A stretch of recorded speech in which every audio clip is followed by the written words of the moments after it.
David, I'm going to hang Oh, up. we're live now. Okay, I think we're live now. All right, good. Let's just roll with it before something goes wrong. Yeah. So, okay, welcome to G4 Guitar School Horsham. My name is Trevor Lynn, and I'm joined today by David Dedrick. I hope I've pronounced that correctly. Have I? I've got that. That's correct. Yep, that's you have. Great. Thank you. Okay, good. You're one of the few who do. Well, I took a shot at it, and so that was good. So, yeah. You're perfectly spot on. Thank you. Good. Okay. So, basically, David is the co-host of one of my favorite podcasts on the internet, which is Sneaky Dragon, which I thoroughly recommend. But actually, discovered you. Oh, it's a great show. I really encourage people to check that out. But I actually discovered you originally through the Completely Beatles podcast, which is spelt Compleat, Beatles, which I think I'd say it's probably fair to say it's one of the most comprehensive sources of Beatles facts and information on the internet. It's the amount of detail that you go into with your research on that show is phenomenal. To give people an idea of it, I mean, you actually track down the specific sound effects tapes that the Beatles used and the particular track from that sound effects for the aeroplane going over and back in the USSR, and the actual mellotron settings for individual tracks. I mean, you really do a huge amount of research on that. So for anybody who's a sort of Beatles nerd, which I've firmly placed myself in that category, it's a mine of useful information. So Thank you. Yeah, it was actually my co-host Ian Boothby's idea to do the show, based on the fact that we talked a lot about the Beatles in Sneaky Dragon episodes, and he heard a podcast called James Bonding, which was a podcast that was going through all the James Bond films, not in chronological order, kind of back and forth between new to old, and sort of meeting in the middle. Yeah. And we decided that was a brilliant format, and so we decided to do that with the Beatles. And I'd have to say, using the show is out there. It's just I kind of compiled it into one place, so it's a lot of fun. And it's supposed to be a kind of a chatty show. Ian, the idea of the show is that Ian has not, obviously he's heard the Beatles, but he's not a Beatles nut like I am, and so he came at it as sort of a person outside of the Beatles, and so we could get, you could kind of have a back and forth between a fan and a person who's kind of coming from the outside, and that's the point of the show. And I always recommend that people start with their favorite album first, and then move in either direction. Yeah, and the James Bonding podcast as well is a great one as well. So I'm a fan of that one as well. It is very good. Yeah, it's a little more. Yeah, it's a very good one too. It's a little more kind of loosey-goosey than Completely Beatles became, but yeah, it's fun.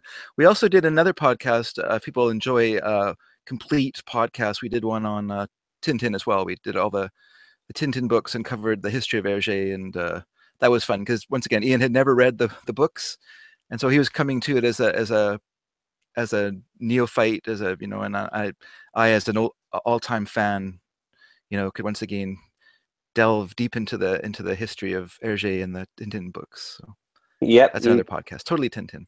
Yeah, no, great one as well.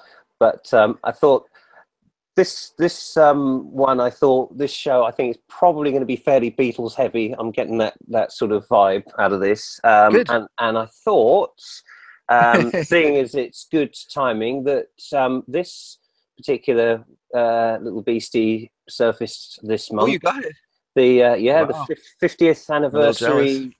Oh well, it's I do recommend it. It's what's 50 years ago today. Sergeant Pepper told the band to play. Well, not quite today, but it was this month at least. So so I figured maybe that would be a good place to start, because it's been a lot of stuff about it in the media lately, and the Apple and Beatles have produced this, which is a 50th anniversary edition of the CD. So it's all been remastered by Giles Martin.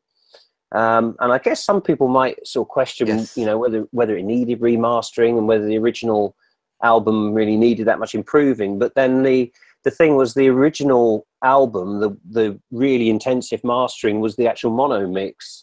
I believe. And that was the one Exactly. the Beatles were present for that and really put a lot of time. And the stereo mix was just a bit of a kind of afterthought because most people heard it in mono at the time. Whereas now, obviously, most people listen to it in stereo, but that's not the mix they really spent the time of it on.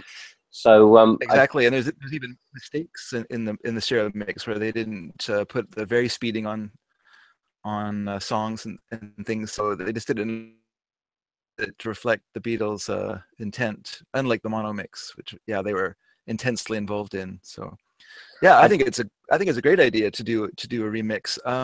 Partly because I think stereo at that time was also a bit of a stunt. Like people didn't treat it seriously as like a production technique. It was more like some excuse to put speakers all around your room and have instruments coming from all over the place, which kind of actually acts to, I think, kind of what's the word I'm looking for, diminishes the effect, because the power of the song is in its whole, but by breaking it up into pieces, all into various speakers around the room, you kind of lose that. And I think with this mix, the intention is to kind of, well, I've read an interview with Giles Martin. He said was to make a 3D mono version, almost like to make a mono version that has a stereo spectrum to it, but it still has the power of the mono version.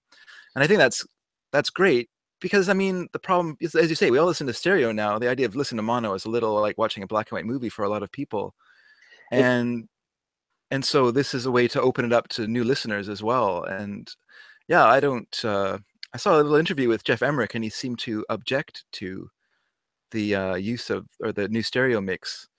But I don't know. I think if he kind of took maybe his ego out of it, he would have to agree that it's time for someone else to give it a fresh listen and reproduce it for modern ears. Well, here's my my sort of claim to nerddom is I actually dug out my old this is, I think, 1987, so this must be the 20th edition, 20th anniversary edition, and the 50th one, and I played them back to back in the in the car, because that's the only place I've got a decent stereo play CDs these days.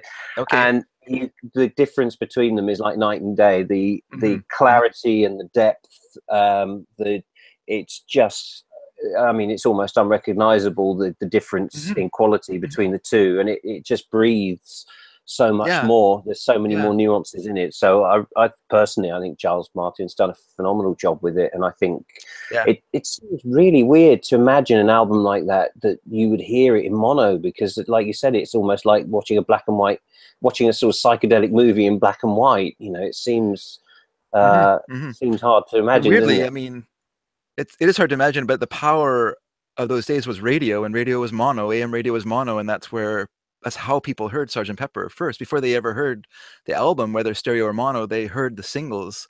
They heard the album cuts being played on the radio, and that was their introduction to it. So it didn't matter what kind of stereo system you had at home, your very first introduction to the Beatles would have been on the radio, and that's how you listen to it. So the idea of making it in some other format, what it is, obviously the Beatles could care less. It wasn't until the White Album the Beatles, that they actually attended the stereo mixing session and paid attention to it. So, even like on Magical Mystery Tour, I'm the Walrus, it wasn't reproduced as true stereo until I think, what was it for now? I'm trying to think, because they had to actually go back and find the tapes at BBC of the Shakespeare play that was being broadcast and make those stereo for the stereo version of I Am the Walrus. So, because every other version, the end of it, which was mixed live by John Lennon, so he was sitting in the control room while they're mixing, and he was literally mixing on the fly the bits of King Lear that are at the end of I Am the Walrus. That was mixed. That was in the mono mix, so it was only a mono version. So they had to reproduce it for the stereo mix. And I guess that would have been for the Magical Mystery Tour movie. Maybe that's what that was done for. Yeah, because I mean, whenever I listen to it, it's one of the most striking parts is when it's going from the sort of radio section and you have the strings, and suddenly it just kind of opens out, sitting in an English country garden or whatever the line is, and it's just suddenly, especially when you listen to it with headphones, it's a really marked effect. So it's weird to think. And interesting as well, because you mentioned about singles, and one of the points which crops up on, because I actually got this one as well, which is, I do recommend this as well as 50 Years Ago Today DVD. Okay. And there's, so as well as my birthday recently, so guess what I got for my present. But Nice. Nice. so but they mention on there about the or again, one of the things with the 50th anniversary is they've actually included Sergeant Pepper, Strawberry Fields and Penny Lane on the CD, not on the original album remix, but it's on the bonus one. And it's one of the points that's made on the 50th anniversary 50 Years Ago Today DVD was that, you know, Sergeant Pepper maybe would have been an even better album if Brian Epstein and EMI hadn't sort of panicked and just pulled those songs off the sessions, that if they'd left those on the, you know, that if you'd had Strawberry Fields and Penny Lane as a part of Sergeant Pepper, it would have been maybe even better, which is, I don't know. I mean, you also think, what would you have left off? That's the other question. Yeah, exactly. That's the thing. That's the thing, exactly. And I mean, I guess you could say the same thing about Revolver. It would have been better if Paperback Writer were on it. But the fact that those are standalone singles like Paperback Writer and Rain, which are like two fantastic songs, you know, what would you have taken off Revolver to have? Like, it seems to me like the greatest thing about the Beatles is the fact that, A, their B-sides are fantastic, but also that there's singles that exist outside of the albums that were just, you know, that are there as these sort of weird little jewels that exist outside of, you know, that's very rare. Like there's not many artists that you can name, like no one, like not I can't think of any other major artists at that time that didn't include in some way their singles on their albums. Like the Rolling Stones had singles on their albums. I mean, maybe Have You Seen Your Mother, Staying in the Shadows, and Under Your Thumb, like a few, but most of them ended up on the records. And same with the Beach Boys, they just, you know, they just didn't, well, Beach Boys were a lot different because there was a single writer for that, so it was hard to keep up the production. I think it's one of the things with the Beatles as well that I do love about them is the fact that I think one of their great strengths was that they acted as a tremendous filter, because there would be songs that they would bring along that just simply wouldn't make it because, you know, sorry, but they're not good enough, and they just wouldn't make the cut. You know, so later on, when as solo artists, there was stuff that they recorded which probably would never have got recorded as Beatles songs just because they wouldn't have made the cut. And there's not many, you know, I think that's one of their strengths. There's not many other groups where the level of quality, you know, there's a lot of other albums you can listen to where there's maybe 2 or 3 or 4 songs you really love, and the rest of them, you know, you can live without. But normally on the Beatles, there's maybe 1 or 2 songs that you're not going to like, but, you know, all the rest are so good. And everyone has their different songs. So, as evidenced by that, I don't know if you saw the Vulture 312 Beatles songs ranked from worst to best. Did you see that? I talk about it on Sneaky Dragon this week, but I'll talk about it here. To me, I'll tell you the worst song in their list, and I don't know if you'll be surprised to hear that it was Good Day Sunshine was ranked as the Beatles' worst song. Which I think that's a minority opinion. There's quite a few I can think of that I would rather listen to than that. Yeah, we all could, and I think it's interesting that, you know, it's a fun talking point. You know, those sort of like subjective lists, it's fine that they don't like the Beatles, I guess, or they don't like that song, I guess, but it seems weird to me that, Maxwell Silver Hammer, which is not a favorite of mine. And, you know, when you say it's not a favorite of yours, what you mean is that it's still a great song. It's just, it's a song that's not as great as, you know, I Want You, She's So Heavy or something. So you're waiting for that song to come, and Maxwell Silver Hammer is just in the way. It's in the darn way. Come on, give me something. Yeah, well, I think the other thing as well is the surprising is that they matured so much as songwriters. When you think that in, you know, when they started, the best song they could come up with was, you know, Love Me Do. I mean, that was the best thing they could come up with. And within, 4 or 5 years, they're writing A Day in the Life. I mean, the Howard Goodall documentary that I think you posted a link to kind of goes into just how they evolved as songwriters. So it seems odd to choose something from that late in their career as a worst song. But as you say, everyone each their own. It depends what you want, and it depends what you. I don't know what their criteria was as well. I just kind of sped past the preamble to the list and went right to the list. The yeah, what you say is very interesting there, because yeah, Love Me Do, which was not, even George Martin didn't think much of it. I mean, he just kind of went along with them, I think, because he liked them. But I mean, from Love Me Do to like She Loves You, that's a very short amount of time. Or even Please Please Me, it's a short amount of time. And there's years difference between those two songs. Like, it's just amazing. Well, Please Please Me is just through the roof, really, isn't it? I mean, Love Me Do, Yeah. I think, by all accounts, made it into the top 20. I think it got to number 14, and that was largely on the strength of Brian Epstein's shops basically buying virtually all of them. So, I mean, it's phenomenal the rate that they advanced at, really. I mean, interestingly, I think, not that I want to neg any of the songs on Sgt. Pepper, but I did hear an anecdote, apparently, from George Martin, secondhand anecdote, that one of the reasons that Within You Without You was put as the first track on side 2 was so that people could just skip over it and go straight to the next one, which I don't know if that's true or not, but it's possibly the only song on that album that I could live without. I think it seems to be the one that people sort of skip through, but there's nothing else on there really that I would sort of see as a weak song. Yeah, that's funny, and I actually like that song a lot, and I particularly like George Martin's string arrangement to that song. I think it's very good, and it's sort of funny because people make a fuss about that song, but Revolver has an all Indian song as well, and no one whose name has now popped out of my head for some reason. Being a Light? Oh, that's the B-side to Lady Madonna. Later on. Yeah, I can't remember. Sorry, it doesn't matter. But it does have like an all Indian instrument song on there, and why don't we make a fuss about that? It's just weird. Like, I feel like Sgt. Pepper is such an event album that we want it to be absolutely perfect, and we're okay with the fact that Revolver, which is my personal favorite Beatles album, just in terms of songs and stuff, I mean, it works as a whole, and I feel like the same with Sgt. Pepper.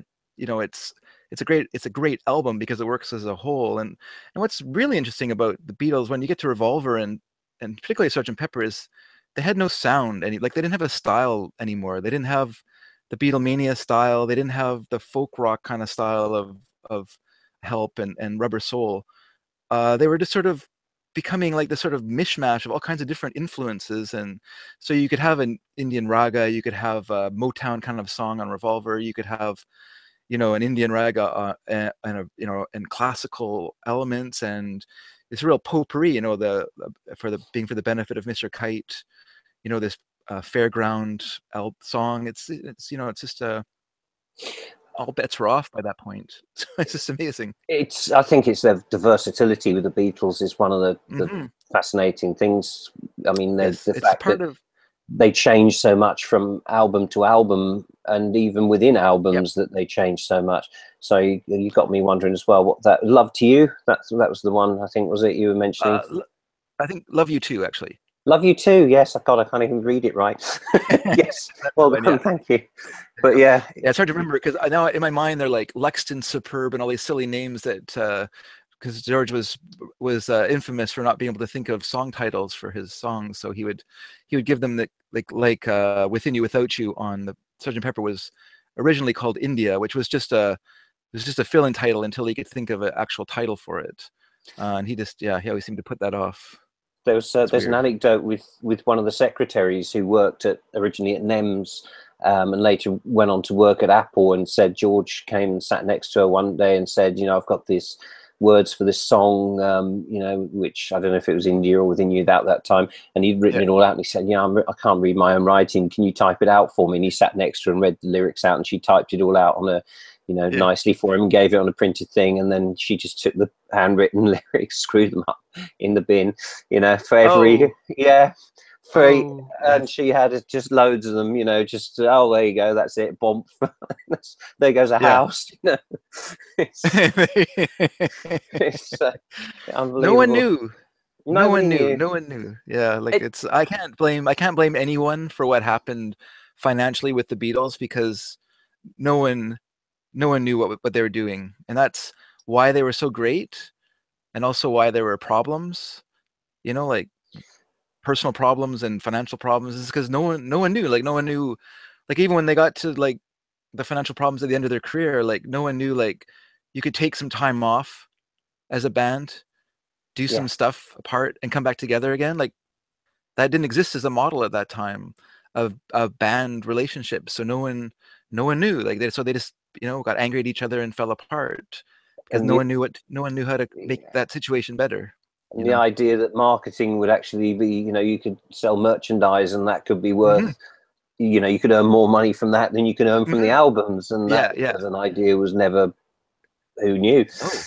No, Brian Epstein gave away 90% of the Beatles marketing in America because he so, thought it would be so worthless that he felt like the people who are going to the trouble of producing them, they should get the majority of the money.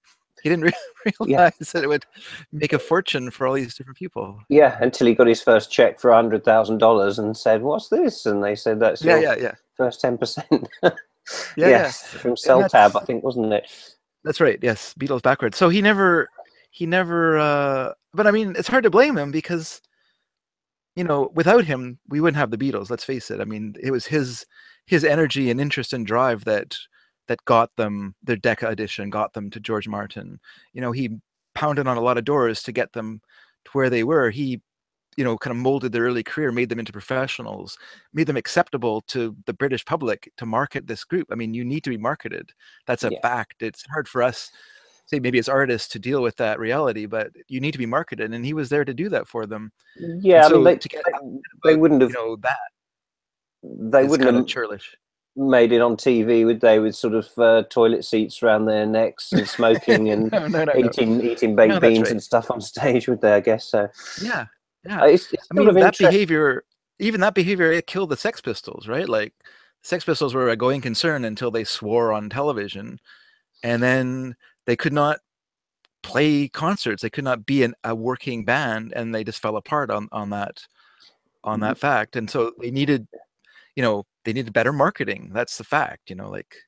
It was that was the Spots tour, wasn't it? Sex Pistols on tour, because they had to do shows under false names because nobody would book them as the Sex Pistols after that. That's right. Yeah, I think Bill Grundy, whatever the show's called. Bill Grundy, that's the one. Yes. With Susie Sue, I think, of Susie and the Banshees. I think was in one of the people in the sort of a crowd of hangers-on, or your friends, however you view them. But, let's call them scenesters. Yes, yeah.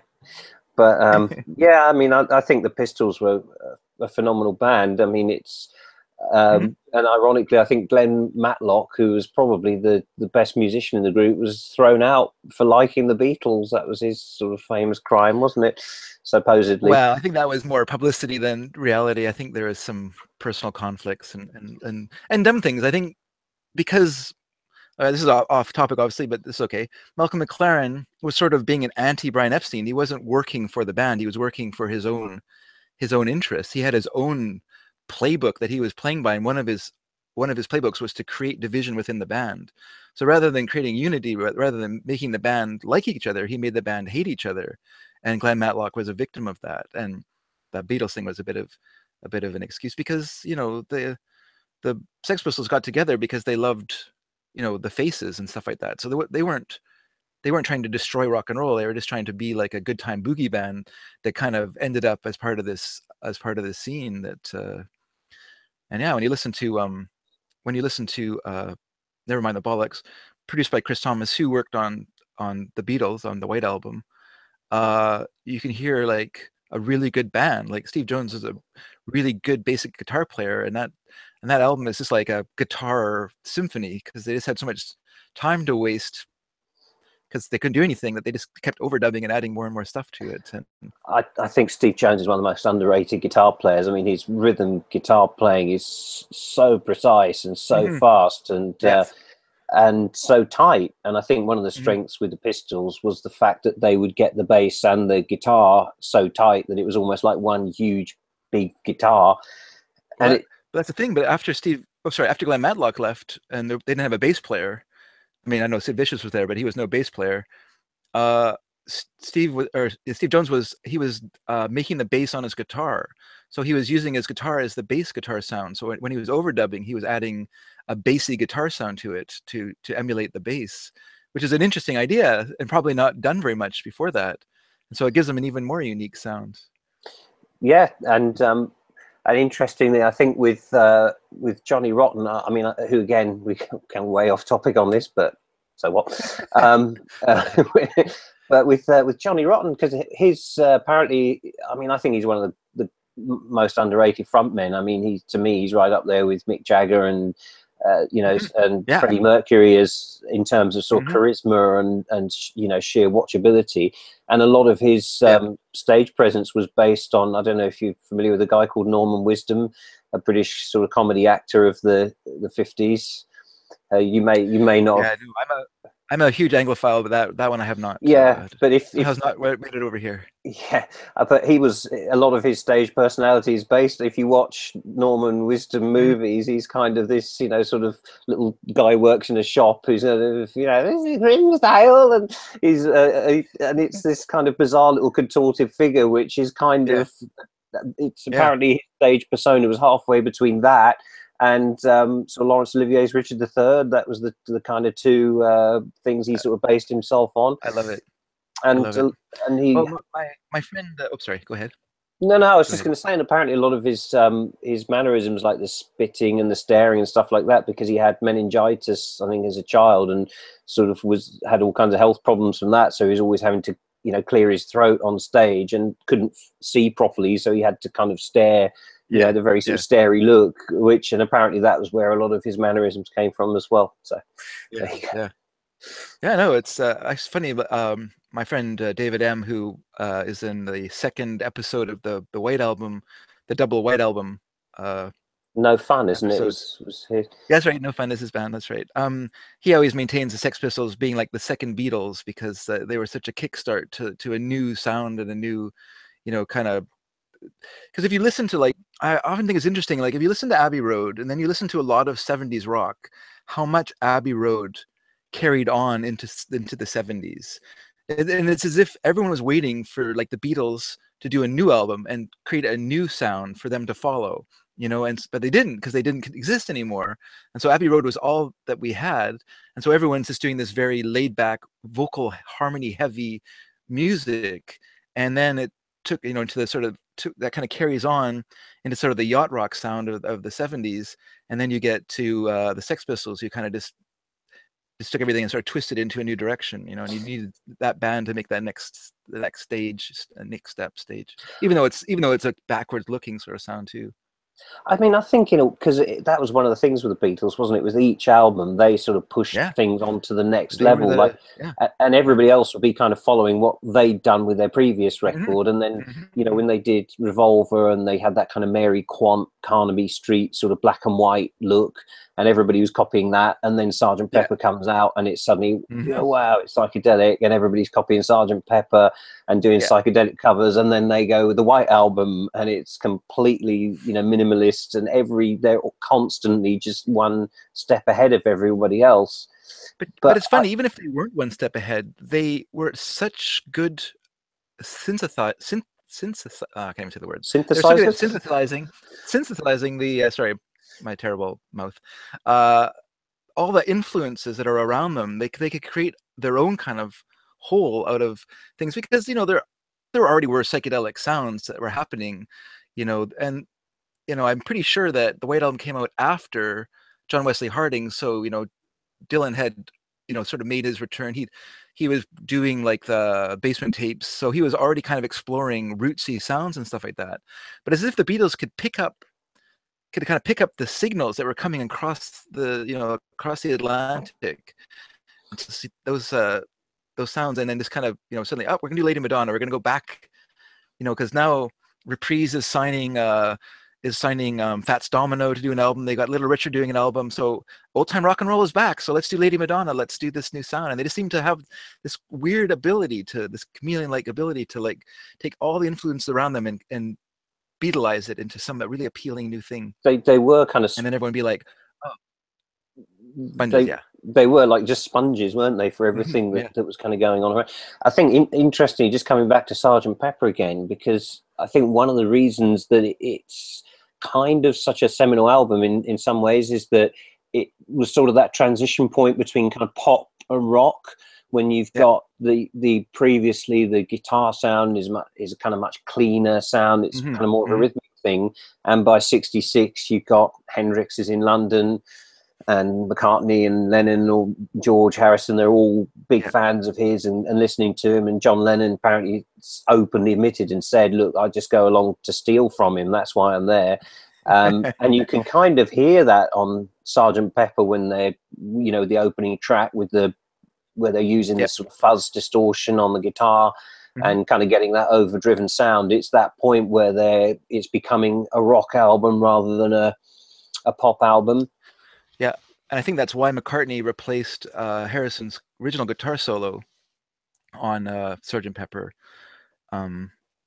because I think he felt it was too much of a throwback to their pop sound.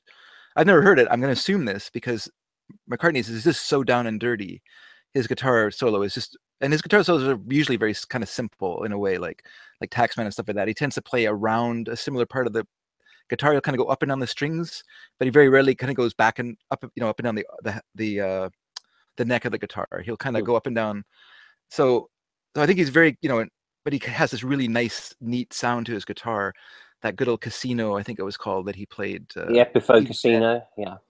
Even then, he was still playing it. One of his first guitars in the Beatles, and yeah, so it's interesting, yeah, because I did mention that when we did the Sgt. Pepper episode of Completely Beatles, that this was at a time when music was switching over. It was switching from what was like a quartet sound, you know, so you had a rhythm guitar, your lead guitar, bass, and drums.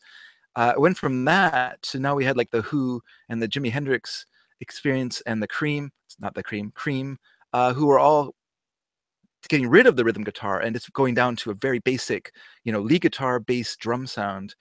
And, you know, and so the bass became more prominent and the guitar became more exploratory, more, you know, kind of doing more stuff within the song itself. So yeah, it's interesting. It was an interesting change. And so that, yeah, obviously totally reflected in Sgt. Pepper, I think. Yeah. I think it's one of the areas where with the Beatles, I've heard it described as it's hearing the Beatles do the Sgt. Pepper, the opening track, is almost like a sort of middleweight boxer trying to step up to become a heavyweight. You know, do you know what I mean? It's kind of like they're pushing and they're trying to get that really sort of hard rock sound, but they never seem quite. Are they? But are they trying to get a hard rock sound? You don't put a brass band into your hard rock song if you're seriously trying to be all hard rock. So I don't think that they were like completely giving themselves over to rock. I think they were, once again, taking elements and making them into a Beatles sound, which was a combination of the hard rock that was becoming prominent at the time, and then, you know, brass bands, which, you know, Paul McCartney was well into because he just had done the soundtrack for The Family Way, which was based in the North, and so had a lot of that kind of brass band sound of that area. And so, you know, those influences, once again, synthesized by them into this interesting new sound, you know. And I would rather hear Sgt. Pepper as it is than listen to Jimi Hendrix version. Peace to all Jimi Hendrix fans. Sorry to be the party pooper, but I find his a little bit kind of, I don't want to say dull, but it's a bit kind of samey, you know. It's just a guitar, drums, whereas the Beatles one, it you know, breaks up the rock with this little taste of this and then back into with a little help from my friends. So, you know, they in no area to one, like, to a degree, or the Who and stuff like that, where, you know, all of them were, yeah, it's and let's just say that, you know, what was influencing the Who and stuff like that wasn't really working for them at that time. They were producing great songs like I Can See for Miles, but they weren't making hits. So, you know, they needed to, they needed a concept to hang their hat on too. And that became, you know, also like Sgt. Pepper, a concept thing. So, you know, it feels to me like people were still borrowing from the Beatles, even when they were rejecting the Beatles, you know, or, I mean, I don't know. It feels like, I don't know. To me, the Beatles are least interesting when they're most derivative, rather than taking something and making it their own. They kind of just like what's great about like back in the USSR is like a great derivative Chuck Berry song because it takes Chuck Berry and it makes it tweaks it in a Beatles way and makes it more interesting. Whereas to me, Helter Skelter is kind of dull because it doesn't do anything new with what this kind of rock format that they're exploring there. It doesn't really have much melodic or in the instruments or anything like that that really is different. Where, you know, if you listen to like John, thinking of guitar, if you listen to John Lennon's guitar rhythm part in back in the USSR, it's not just a Chuck Berry riff that he's doing. He's adding some little Lennonisms in the way that he's doing the da, da, da, da, da, da, da. You know, he's throwing in a few little changes into that makes it Beatley and makes it interesting. So, It's yeah. very true, and interesting as well about the comment about Hendrix, because I think Sergeant Pepper came out, I think it was on the Friday, I believe, and Hendrix was playing the Sunday out at the Savile Theatre, which was owned by Brian Epstein, and played and turned up and said to Mitch Mitchell and Noel Redding, okay, we're going to open with Sergeant Pepper tonight. And they looked at him as if you're kidding. And he went through and showed them the chords, and they went out and did it. And I think George Harrison and Paul McCartney were in the audience for that. That's right. For that performance. So yeah, he wasn't lacking in confidence. That's one thing you could say. Oh no. And they liked it so much that they went back and they overdubbed some guitars, and it was part of the inspiration for the reprise was hearing him do his version of it, because I guess he must have heard an acetate of not the actual album because it wasn't out yet, but he heard an acetate of Sgt. Pepper, like probably from Brian Epstein, maybe brought it, or someone within the Beatles circle. I mean, everyone was hearing it at the time, like, you know, which is interesting because you can think of all these artists that are like, you know, they're working away on their little album, and then, you know, someone brings in like an acetate. Oh, have you heard the Beatles are doing it? And they bring down this little test pressing of something that they're working on, of a mix, and they play it for them. They're probably just like, oh, okay, I guess we better finish what we're doing and then get started on this next stage because we're now behind. We're behind we're behind the times. So sort of like the Beach Boys, I guess. Yes, the production competition between the Beatles and the Beach Boys, that was a little bit unfair. I always feel sorry for Brian Wilson in that storyline because, you know, the Beatles had been together, you know, let's say from 57. They've been playing together as the three of them anyway. You know, not Ringo, but the three have been playing together, had formed this gang-like mentality, this really unique bond, had gone through so much trial and tribulation.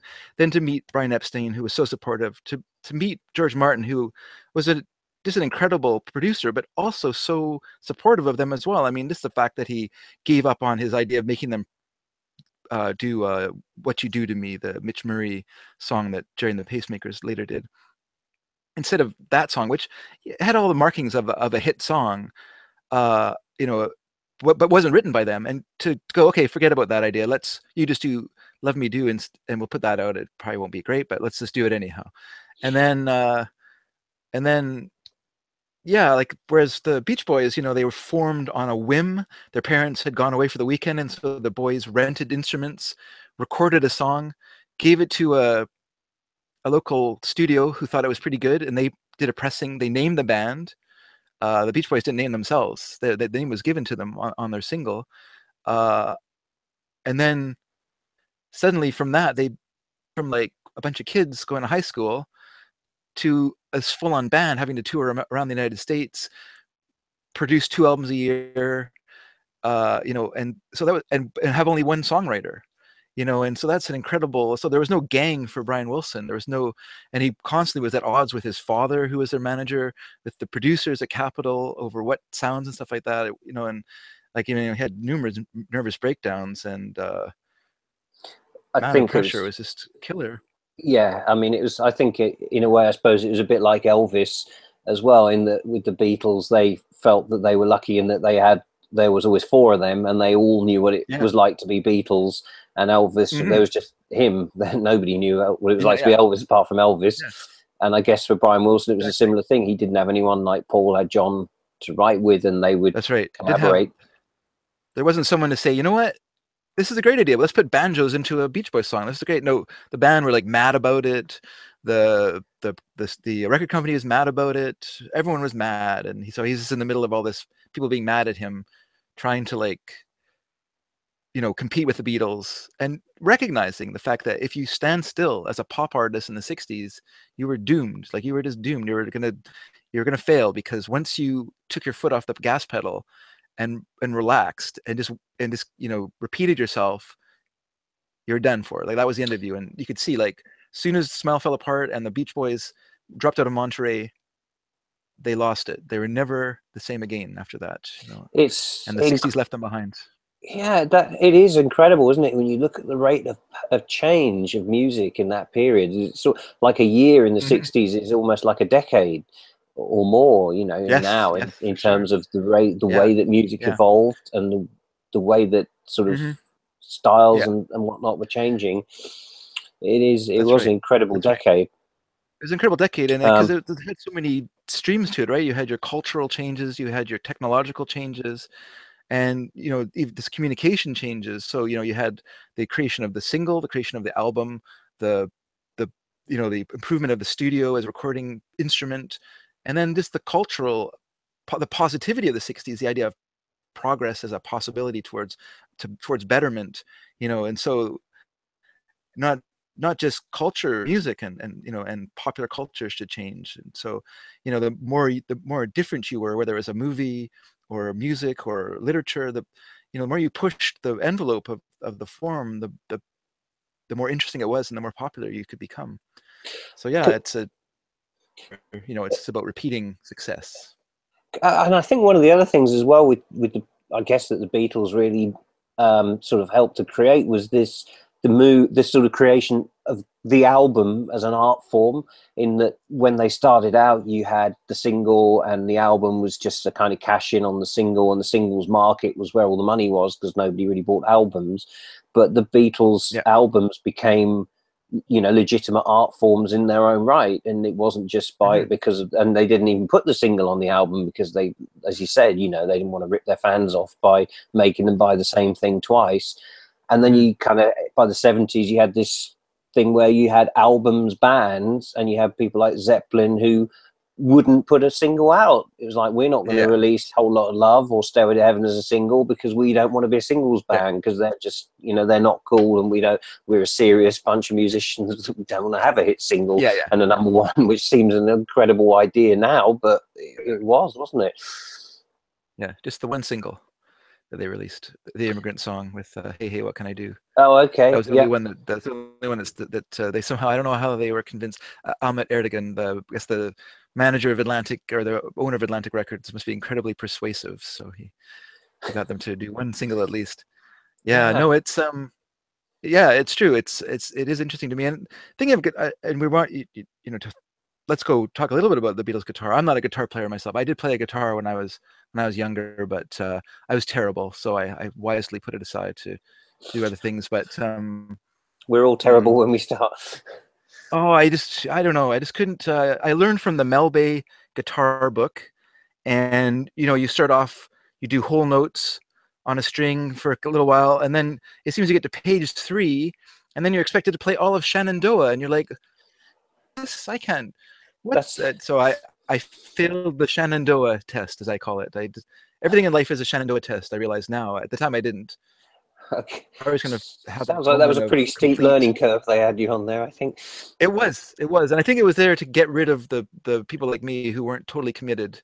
So if you weren't totally committed, you weren't going to learn Shenandoah, and that was you failed your Shenandoah moment. So I made it my goal in life to never fail a Shenandoah moment. Like the Now, US Marines of the guitar world, by the sounds of it.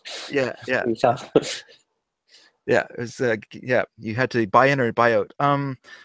But to me, it's fascinating with, well, when you look at like George Harrison, who learned to play guitar in a time when there wasn't YouTube, channels like yours that were there to help, beginning guitar players play their guitar. They had to sit with a record and go and learn their guitar. Learn, I assume they had to learn how to tune to what was happening on the record, or at least find the notes that sounded the same on the record, and learn to play, whether they were playing along with Chet Atkins or playing along with Cochran, and famously, that was what was so impressive about Paul McCartney to John Lennon, was that he could play all of Eddie Cochran's song, at 30 Flight Rock, I believe. 20 Flight Rock, He I could, think. Yeah. 20 Flight Rock, thank you. Unless they've extended the building, maybe. Yeah, this is a later version I'm thinking of. 10 years later, there's a higher building. Yes. This effect that he was able to sit down and teach himself to play that song when Lennon was still like basically banging out banjo chords, which his mom had taught him. To find someone who was playing real guitar in both George Harrison and Paul McCartney was probably pretty impressive to John. And when you look at George Harrison's career with the Beatles, like how many changes he personally brought about. One big one I can think of is buying a 12-string guitar, electric guitar, in New York City and playing that for Hard Day's Night. I mean, for the people like David Crosby and Roger McGuinn, who became the Byrds, seeing Hard Day's Night made them want to become rock stars. But they're also influenced by the guitar that George was playing to bring the 12-string guitar into what became folk rock. And so, that's a big part, that's the big change, that someone just buying a guitar on a whim in New York City made this huge change. And I think also later in his career, when he started to play that arpeggiated guitar sound that you hear on like Here Comes the Sun, I mean, that carried on for forever after that whole way of playing, breaking down the chords into that way. Like that became a very popular style in the 70s. And like I say, I think, Abbey Road was such a huge album that it really kind of stuck a lot of bands into that sound for a long time. They just couldn't break out of it because no Beatles were telling them what to do next.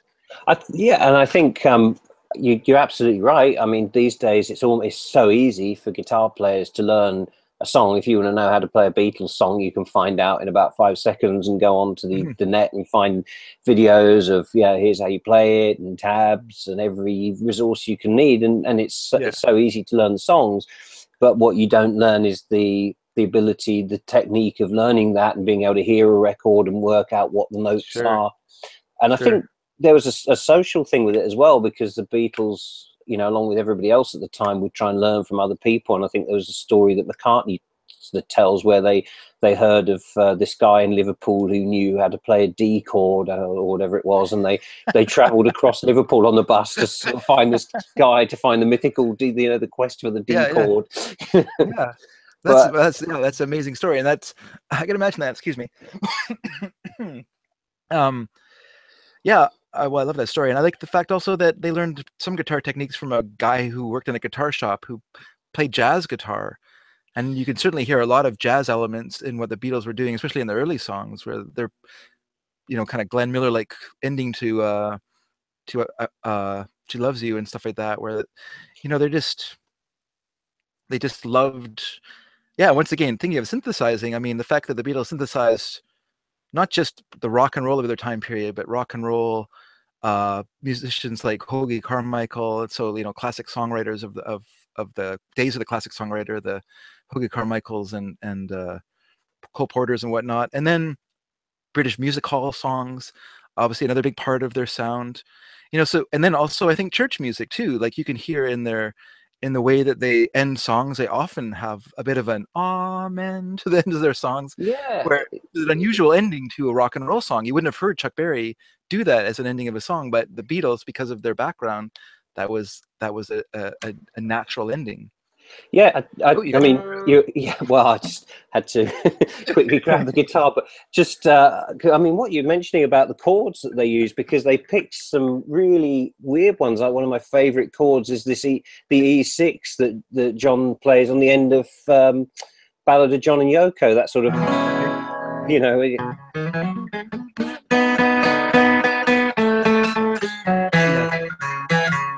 and you just get that sort of, which just to me is just instantly sitting on some Mediterranean shore with a glass of sangria or something.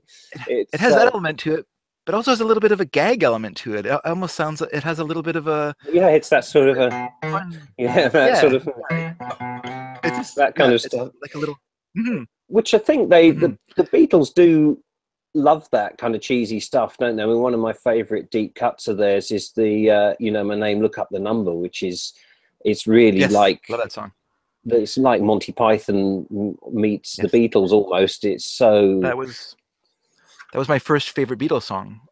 My cousin had Let It Be on as a single, and with the picture sleeve, and Let It Be was, as a child, I thought was okay, but I loved You Know My Name, Look Up the Number. I thought that was just the funniest thing ever, and I was more of a comedy fan at that time as a kid than I was a music fan, and so I loved the sense of humor of it.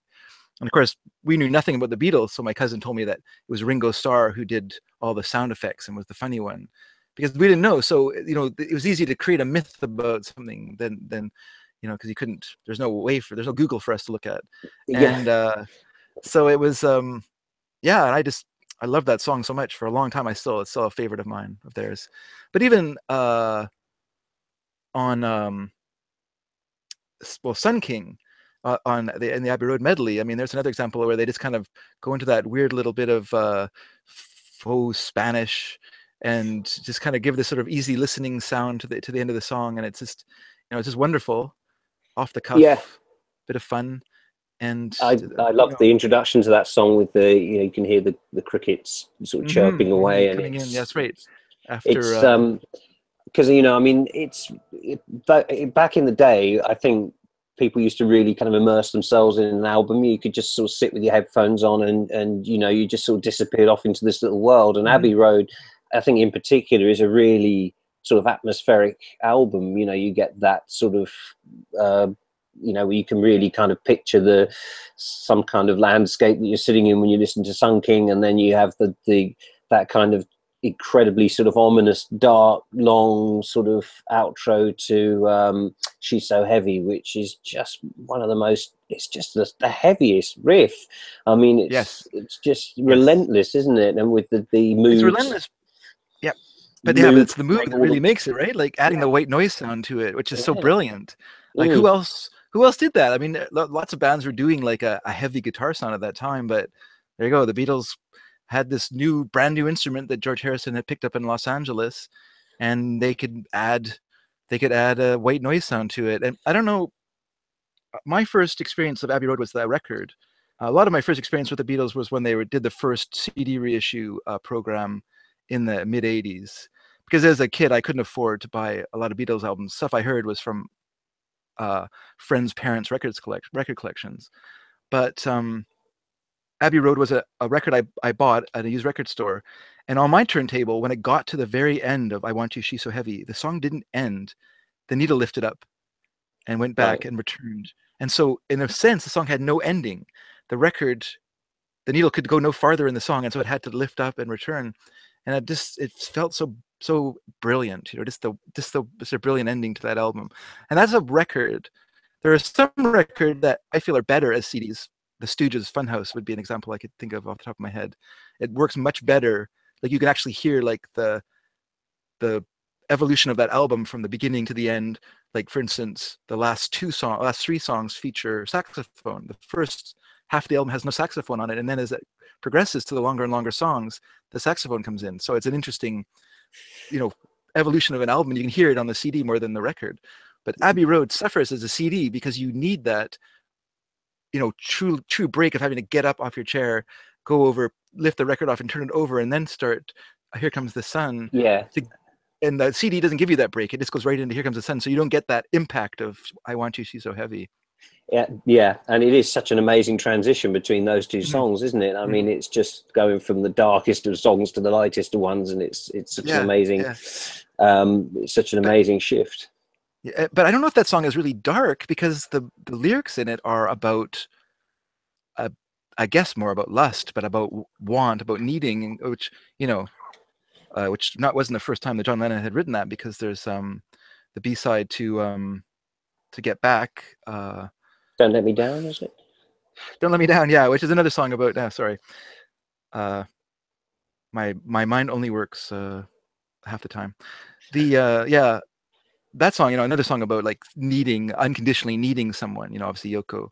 And so I Want You is another song in that kind of vein, where it's just this kind of maybe maybe it is kind of dark. This is almost sort of pathological love, isn't it? I It's just suppose so, it wasn't so much lyrically dark. I mean, sort of more tonally, you know, with the yeah, yeah, outro yeah. with the layered Hmm. guitars. But and interestingly, talking about the lyrics, because apparently there was a show, a TV show, where somebody actually read out the lyrics to "I Want You, She's So Heavy" and just went, you know, it's "I want you, she's so heavy, I want Yeah, you," yeah. and went through it and kind of ridiculed it. And John Lennon said afterwards, you know, it's like if you're drowning, you don't say, you know, excuse me, it'd be incredibly helpful if you wouldn't mind, you know, throwing me a life preserver so that you just go, you know, I'm drowning, help. And he said that was, you know, his Yeah, analogy to the lyrics in yeah. that song. Yeah, it was a common thing to do because Steve Allen, who is a TV host here in North America, he famously read out the lyrics to Hound Dog as if it was a poem, to criticize the how basic it was, you know. And of course, it's basic because once again, you're right. It's about emotion. It's about basic emotion, and you want to be basic, you know. Like that's the whole idea of it, you know. And Although, I mean, I sort of kind of doing lyrics as if they're something serious and kind of taking the Mickey out of it is one of my favorite actors, is Peter Sellers, who of course did okay, that's exactly yes. that with Richard III, yes, yes. yeah, with the Richard III, and then he did another one with Doctor Strangelove doing She Loves You, and he Yeah. did a few of them, I think, Hmm. which, you know, I mean, Yeah, they're fans of good his as gag. well, I guess, so they kind of were game to that, I suppose, weren't they? Yeah, But there's the other one. The one I also like a lot is the one with the kind of the gruff guy in the bar, and he's like delivering the message. It's like an Irish guy delivering the message to his friend, and he's like, "You know, she loves you." And then the guy's like, "Yeah, yeah, yeah, she loves you. Yeah, yes, yeah." You know, he does two characters. It's quite good. Yeah, he had some fun with them. And, you know, he's also friends with the Beatles, so he could get away with it, unlike this other person. You know, I prefer Wilfred Mellor's, you know, celebrating the Beatles in a really almost incomprehensible way to me in Twilight of the Gods than I think that was named the guy who wrote that book that was like he was like a classical critic, and he does like this really classical music heavy terminology was he the one breakdown talking of the about the Beatles. Aeolian cadences, or That's right. That's the yes? guy. Yes. And I Yeah. think I John mean, Lennon said, I don't know, I wouldn't know what an alien cadence was if it jumped up and bit me. he does. But that's a wonderful thing about the Beatles is that they just didn't know that they knew it because they'd heard the music, and they were able to like take those experiences of like what was great about music, and, you know, add modulation and add other things to their songs which were missing from early rock and roll, you know. Like it was interesting. We were talking on Sneaky Dragon a little while ago about this, and I think we're talking about mixtapes, and I was saying that when I make a mixtape, I can very rarely fit a song pre-Beatles onto a mixtape because I feel like the Beatles were such a watershed moment in music that anything that came before them doesn't. It's like a sore thumb in a mix of music that of Beatles and stuff that came after them. Like it's hard to listen to like the, you know, kind of complicated psychedelia or, you know, kind of very melodic 70s rock, and then go back to this very basic, you know, blues strum of rockabilly or whatever, you know. It's almost And it's like, still great music. but it's almost like going from black and white into color, isn't it? Mhm, It's mhm. two different worlds, Yeah, isn't it? I mean, it's still music that I like. I'm wearing my Sun shirt today, but it's Sun Record shirt, but it's, cool. you know, it's you know, it's just, to me it feels like it's so of its time. It would be like, you know, making a mixtape and then having like a ragtime song on it. It would just be weird, like to have the Maple Leaf Rag come after, you know, I Want You, She's So Heavy. You know, it just would feel strange. Like you'd just be like, oh, this is a weird mix. Like, what are you doing? Yeah, So it's the world sort of changed, really, didn't it? After that, it was never yeah, going to be the same. because they, but it's interesting because it's not that they were new. It's just that they reintroduced old things in a new way, so they could take classical elements of classical music and put them into rock and roll. They could take elements, and they probably didn't know it was from classical music. Maybe they heard it from Hoagie Carmichael or from a jazz song, and they incorporated those sounds that they liked because they liked this. They were musicians, so they liked the sounds. So they took those sounds and they put them into the music that they liked, you know. And so, you know, whether it was a conscious alien cadence or not, it still drew from those classical elements, you know, so they could have, um, you know, they could have. Is Howard Goodall? Is he the you mentioned earlier? He's a He classical composer that did a program about the Beatles. Is that Yes, yeah, he does it. okay? He basically did a whole breakdown of their songwriting techniques and Yeah, yeah, yeah. That is a fascinating program, and because it's for me as someone who loves music but is not very musical, in the sense that I don't know much about music. I've never taken any kind of classes in composition, or like I said, I could not figure out how guitars fit together when people play together. I did play in a band when I was younger, but I was awful. But anyway, the thing, but so it's interesting to hear him talk about like the techniques that the Beatles brought into from other sounds, and I think just because they grew up at a time when you could on the radio, like when I grew up, for instance, I would hear no black artists on the radio. There was no one black that I ever heard on the radio played as a kid listening to commercial radio here I grew up in near Vancouver, British Columbia in Canada. And the record stores that I went to when I was grade 11 and maybe grade 11 at school, high school, and I heard Prince for the first time. I went to buy his record and I couldn't find it in the record store, and I went and asked, "You guys don't have any Prince here?" And they went, "Oh, you have to go to the black artist section." So they had a particular section in the store. Yeah, that was it only, so when I started listening to music, I had to, and it sounds weird now, I had to consciously force myself to listen to black artists because the sounds of it was so alien to what I grew up listening to that it sounded weird to me.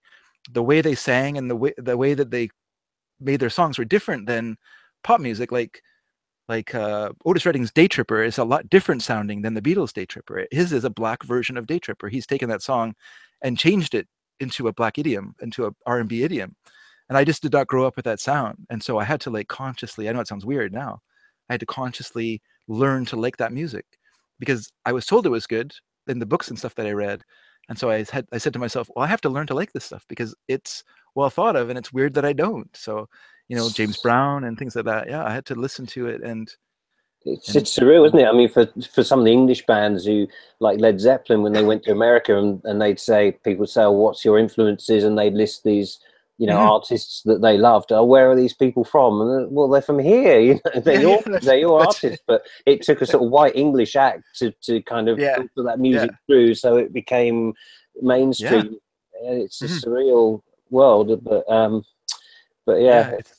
It's interesting. Like now, now I love that music, and my daughters. I mean, I made a point of making sure they heard music of all kinds when they grew up because, it's weird that was the case. So yeah, but for the Beatles, like in the Beatles time, I mean, when the radio played songs, you could hear Acker Bilk, you could hear the Supremes, you could hear the Beatles, you could hear the Rolling Stones. They were mixed together. You might even play like a country song in the midst of that. So you got this variety of music, and by the time I grew up, everything had become so it's such a caste system of this is rock and roll, this is heavy metal, this is funk, this is pop, this is and so the idea of the radio station that I grew up listening to playing a pop song was very weird. And there were little breakthroughs, but like the sort of the new wave power pop movement of the 70s 80s, it kind of broke through a little bit into commercial radio in a small way. I mean, one of my favorite bands in grade 8, my first 2 records I bought were Led Zeppelin. The first 3 records I bought were Led Zeppelin 4, Devo, and then the album with Whip It on it, and then XTC's Black Sea, because those were all songs I could hear on the radio station I listened to. Within 2 years of by buying those records, I would never hear those bands on that radio station anymore, because everything had gone back to how it was, and there was all this sort of caste system of music that you couldn't break out of your little area that you liked. It's which is sad because the Beatles were such a of everything, a mix of all these sort of influences. They were incredibly, and interesting. Coming back to something you mentioning earlier about George with his guitar playing, I think it's interesting that he kind of he evolved, I think, almost more than the other Beatles, certainly as a guitar player. He's so underrated.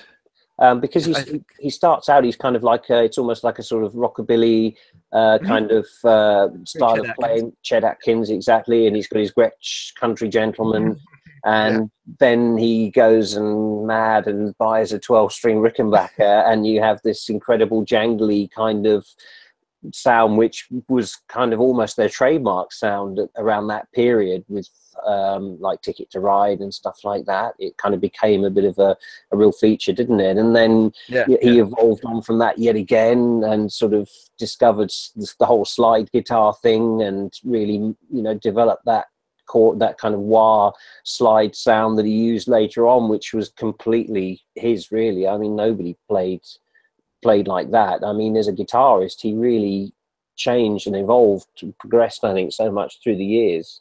Oh yeah. I know. Yeah, and so brave, and also so diligent. I mean, yeah, like, there's backwards guitar parts on Revolver that aren't like just recorded forward and played backwards. He actually learned the guitar part backwards and played it backwards. So he just sat down and took the time to learn to play a part forward and then to learn it backwards.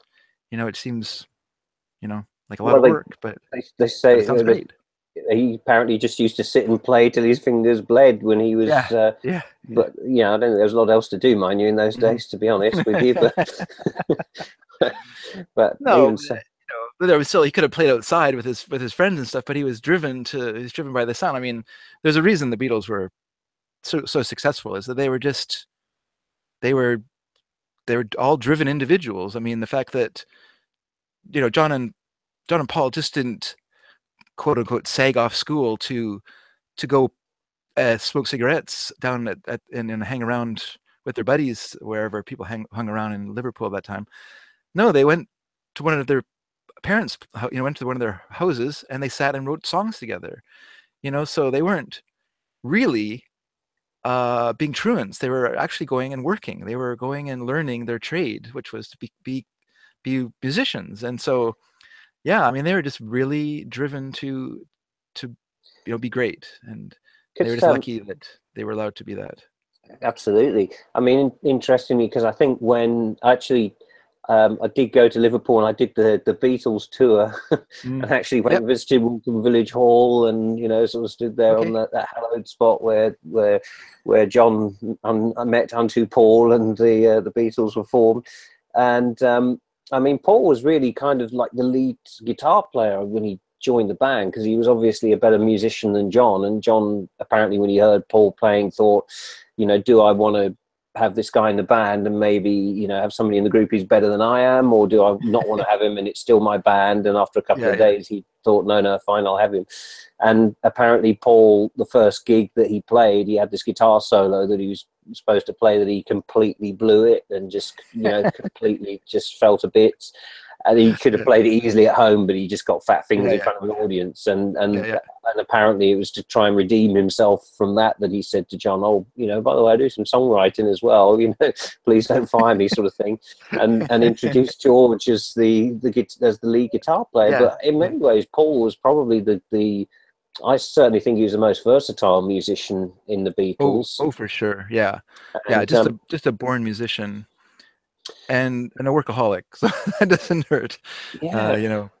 And his amazingly smart decision to live near Abbey Road also didn't hurt. He lived in St. John's Woods near Abbey Road Studios, so the other Beatles were coming all the way from Esher, or Esher, however you say it in England, and Esher, and so they were making these half-hour, hour-long car rides into the city.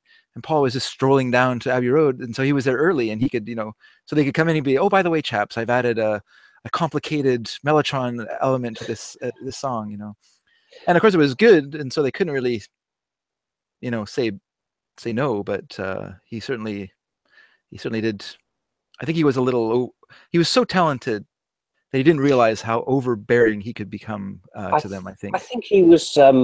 I think with Paul, he just had this. For him, he could just instantly see what something needed, and for him, I just don't think he had the patience, particularly because George was so kind of methodical and just would work slowly towards it, and Paul could sort of no, I can see this is where we need to go now, not in 100 takes.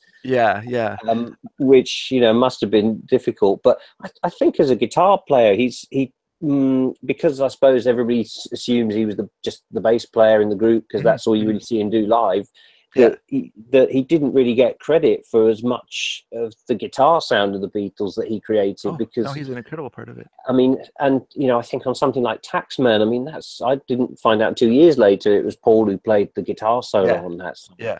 And I think how galling must that have been for George, that's his track, his big song, and he has so many takes trying to nail this guitar solo, and then Paul just sits down and just blasts it in one go and rips out this amazing solo on George's song. But it deserved to be on there. It was the best solo for that song.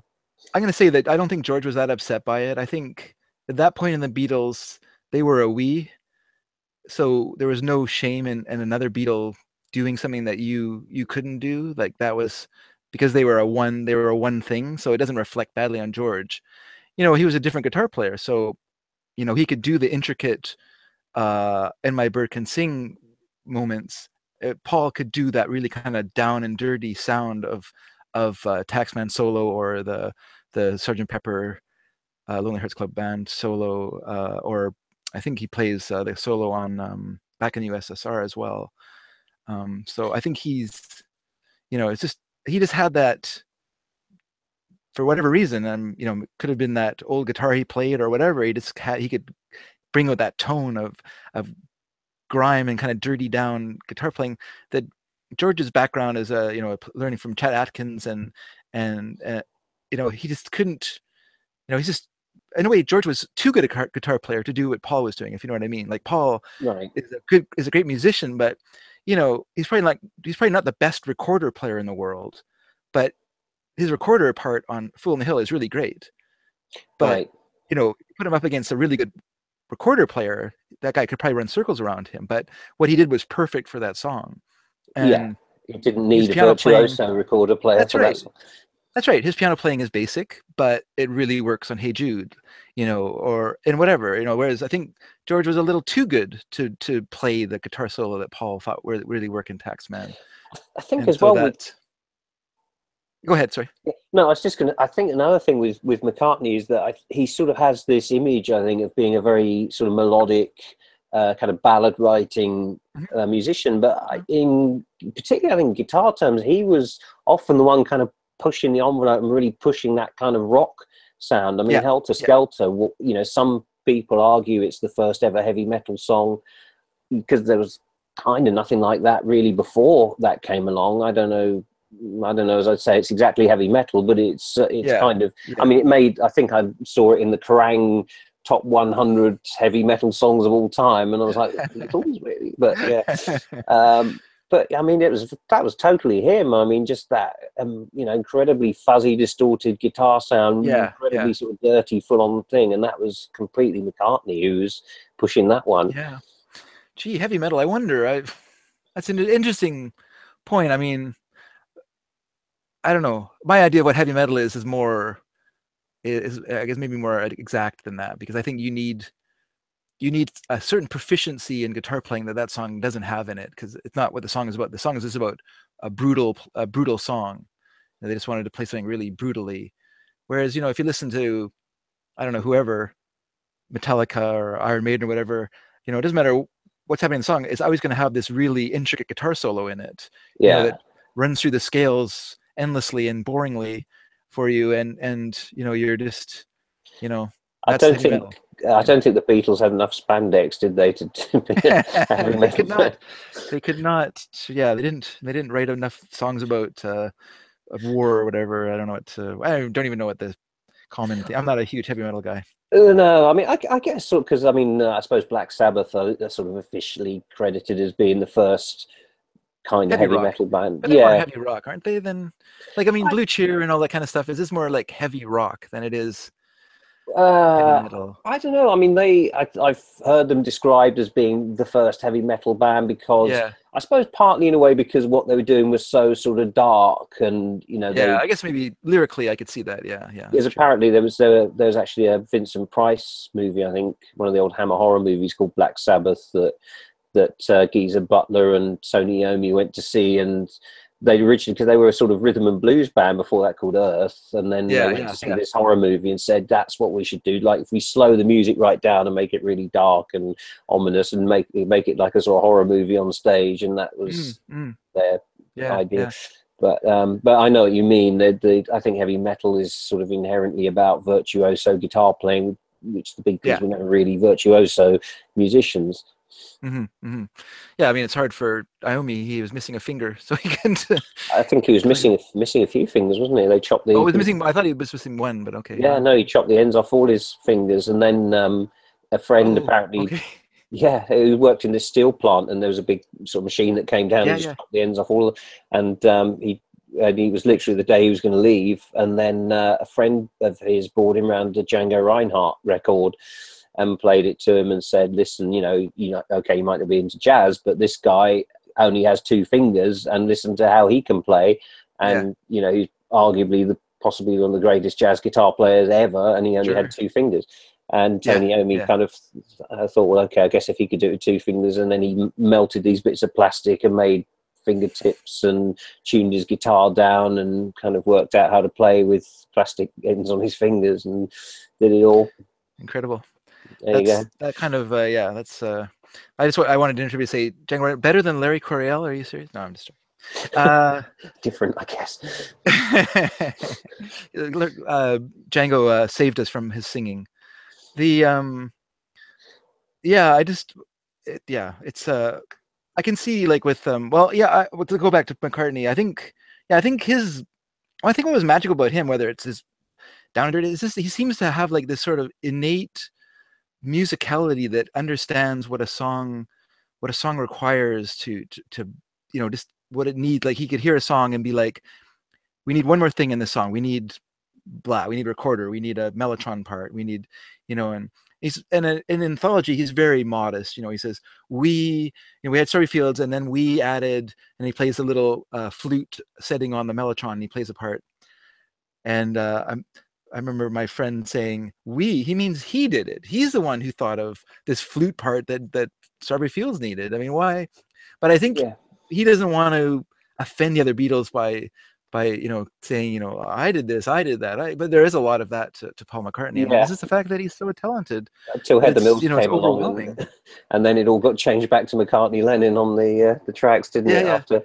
After Heather Mills arrived on the scene, but It's all it's interesting that yeah, I was reading an interview with the Bonzos and about Vivian Stanshall, and of course McCartney produced their single "I Am the Urban Spaceman," and really offended the Bonzos by insisting on playing the recorder solo in it, because the Bonzos took pride in the fact that despite that they didn't know what they were doing, they always played the instruments themselves.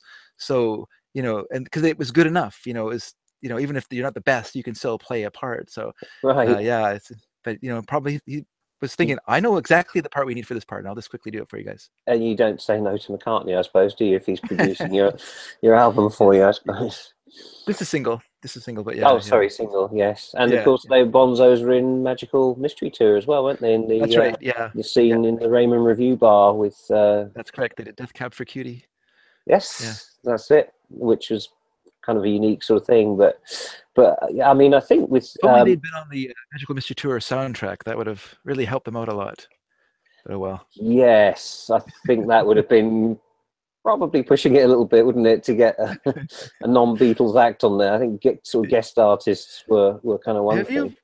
Have you ever seen oh, I wish I shouldn't have brought it up now because I can't think of his name off the top of my head. The actor, the Ivor Cutler, who's in there's a little musical thing that he did that's on the DVD. It was cut out of the movie, and he sings a little song in a field. It's brilliant. It's like a great song, and I saw that and it just made me so sad that it wasn't included in the actual show. But I guess they had time constraints I didn't for know TV. about. I never even knew of that part.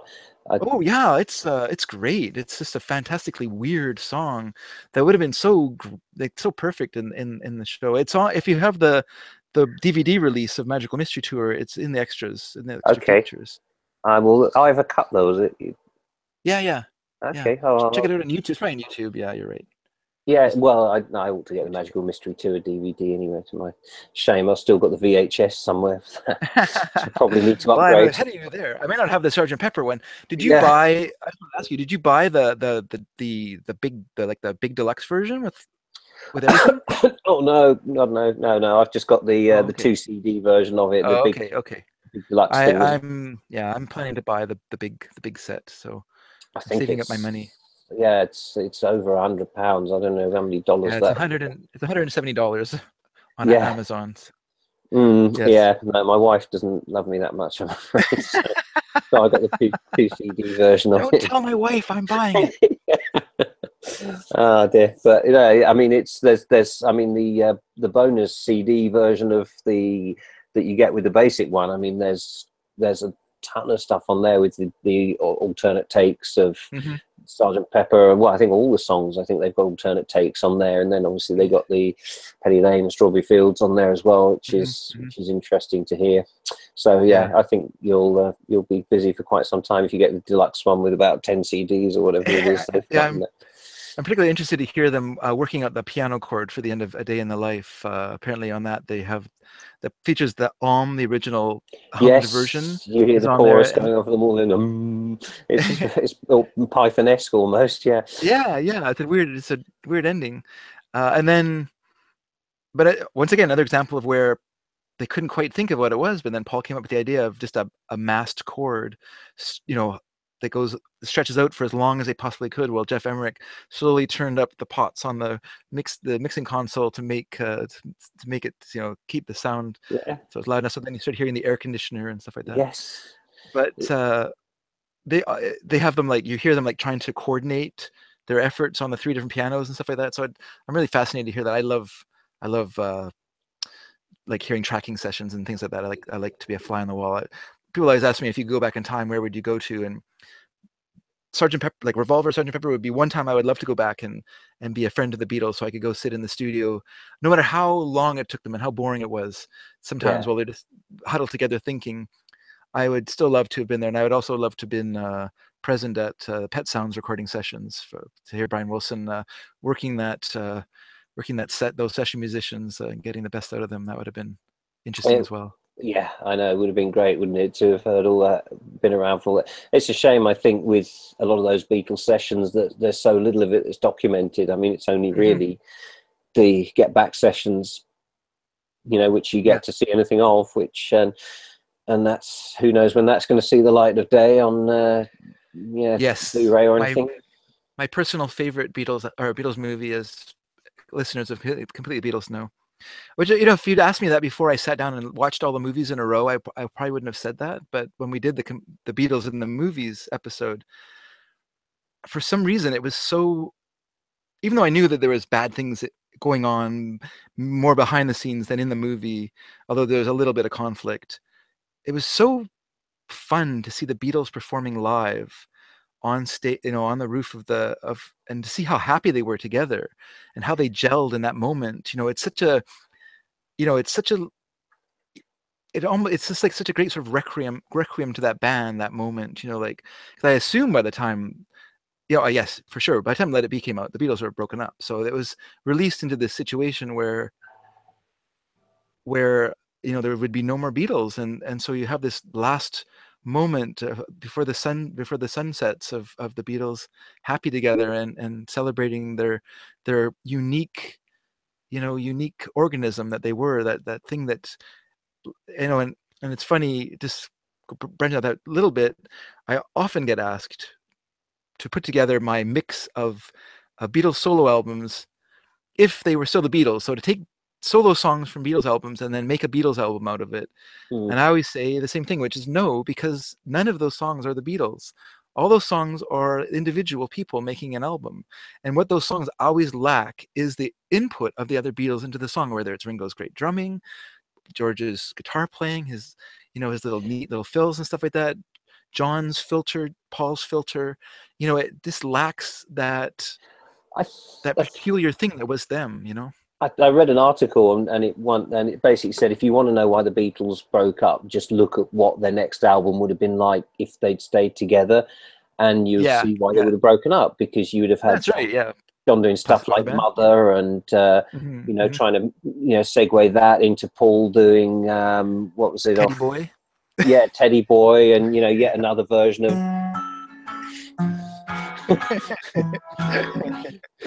It's like third time lucky. You didn't want it on the White Album. You didn't want it on Yeah, Let It yeah. Be. Maybe I'll get it on this time. They're all saying, Um, Paul, it's just my favorite things. Come on, quit it. yeah, and George, who by then had enough songs for a triple album, and he would Yeah, have yeah, got, that's you right. know, Yeah. oh no, you're just going to get your one song aside, George. Hmm. That's it, Hmm. sort of thing. Hmm. It would never really. I think it's interesting with Let It Be as well, because you know, I think one of the problems with when they started doing the Get Back sessions is that I think they forgot the reason they stopped being a live band in the first place was Yeah, that they couldn't play that music live anymore. I mean, that's right. in Yeah. '66 they were supposed to be promoting the Revolver album, and they didn't play a single song off that, because how Yeah. could you do, you know, Tomorrow Never Knows with 3 guitars and a drum kit? You couldn't play it. And so they start rehearsing and suddenly discover, well, we can't do anything off the White Album really live, and so they start doing all the old stuff, but that's not, you know, what they're trying to do, and they end up Yeah. kind of writing stuff that they can perform live, I suppose, with Get Back and Don't Let Me Down. And but they, I mean, even then, only kind of like half the album they could really do on the rooftop, because they had to do the sort of 2 sessions, didn't they? The one That's right. that was on the rooftop, Yeah. and then the one that they did down in the basement, which That's was right. Yeah. kind of like live in the studio sort of thing. Yeah. Yeah. For Let It Be and the Long and Winding Road. But yeah, but what's interesting actually is what like the beginning idea, the nugget of the idea of Get Back sessions was them doing Happiness is a Warm Gun during the Beatles, where they did perform that song live in the studio. Like they worked out this super complicated, weirdly time signatured song, and they were so happy with that experience of playing that really complicated song live in the studio that they wanted to try to reproduce that that Because experience. I seem to recall reading somewhere they did, oh, what was it? Yeah, Blues, that they recorded that in the smallest studio at Abbey Road, number 4, whichever Yeah, it is, where they, yeah, and there's like no separation, so you can hear, you know, John Lennon singing into a dead microphone on one section and whatnot. And it was that where they kind of recaptured that thing of sort of playing in each other's faces, and like, you know, yeah, yeah. really being like a live band in a small environment, and just Hmm. kind of, Hmm. but it was something they were only ever going to capture that as a fleeting kind of thing, really. When you look at the music they were doing, you couldn't reproduce it with the overdubs and the orchestration and everything else that they were putting on most of Yeah, their songs by that point. It wasn't something you could do live. And I yeah, mean, they either had to kind of go down the Rolling Stones route and stick to just writing music that they could perform live, or kind of quit that and go into producing this amazing music in the studio. And I, you know, yeah, like, yeah. thank goodness that they did this, the studio route, I guess. Yes. Yeah, well, yeah, and they existed at a time when bands could survive on their studio proceeds, which I don't think bands nowadays would have a hope in hell of being a Steely Dan or a Beatles and just producing studio albums and not touring and bringing in the merchandising dollars, the Although, touring, the live tour money. yeah, The exactly. other problem with Get Back is that by that point, the Beatles weren't the Beatles anymore. They had broken up into separate pieces. Like when I was talking about Revolver, and I think me thinking George would be okay with that. It was after Revolver that George quit the Beatles. Like he quit the Beatles after their final performance at Candlestick Park. He told Brian Epstein he was leaving the Beatles, and didn't want to be a Beatle anymore. And basically, Brian convinced him to stay, talked him into staying. The Beatles said they wouldn't tour anymore, and so that kind of changed his mind. And then just time away from each other also helped, and so they came in together to do Sgt. Pepper. But George's contributions to that album are fairly small. Like he still wasn't that sold on the idea of being a Beatle. And he kind of went along with stuff. He went along with doing a Magical Mystery Tour. And the Beatles kind of had to placate him. A lot of their interests in the Maharishi was to sort of to kind of humor George, to keep George happy. And by the time you do see the Beatles and then Get Back, they did not have they weren't invested in each other enough to do the hard work of doing a true Get Back. I think you can kind of hear it as well in some of the Lennon McCartney stuff, where you know, on some of Paul's stuff on the White Album, you know, like in Mother Nature's Son and songs like that, where he's doing these whole verses where he's just kind of doing the lyrics. And you think, well, if he'd done that a year or two earlier, John would probably have written another verse and you know, contributed. Or he would have given it to John. But by that point, John just wasn't interested anymore. And you know, and coming back again, I think to the point you were making about Paul's modesty, because there's stories as well where Paul would have to be the one to drive down to John's house in Esher to write songs with him, and there would often be occasions where they'd be sitting down at the piano writing together, and they get to the end and John would be sort of conked out on the sofa, kind of asleep, and Paul would still be sitting there at the piano, kind of finishing the song off on his own.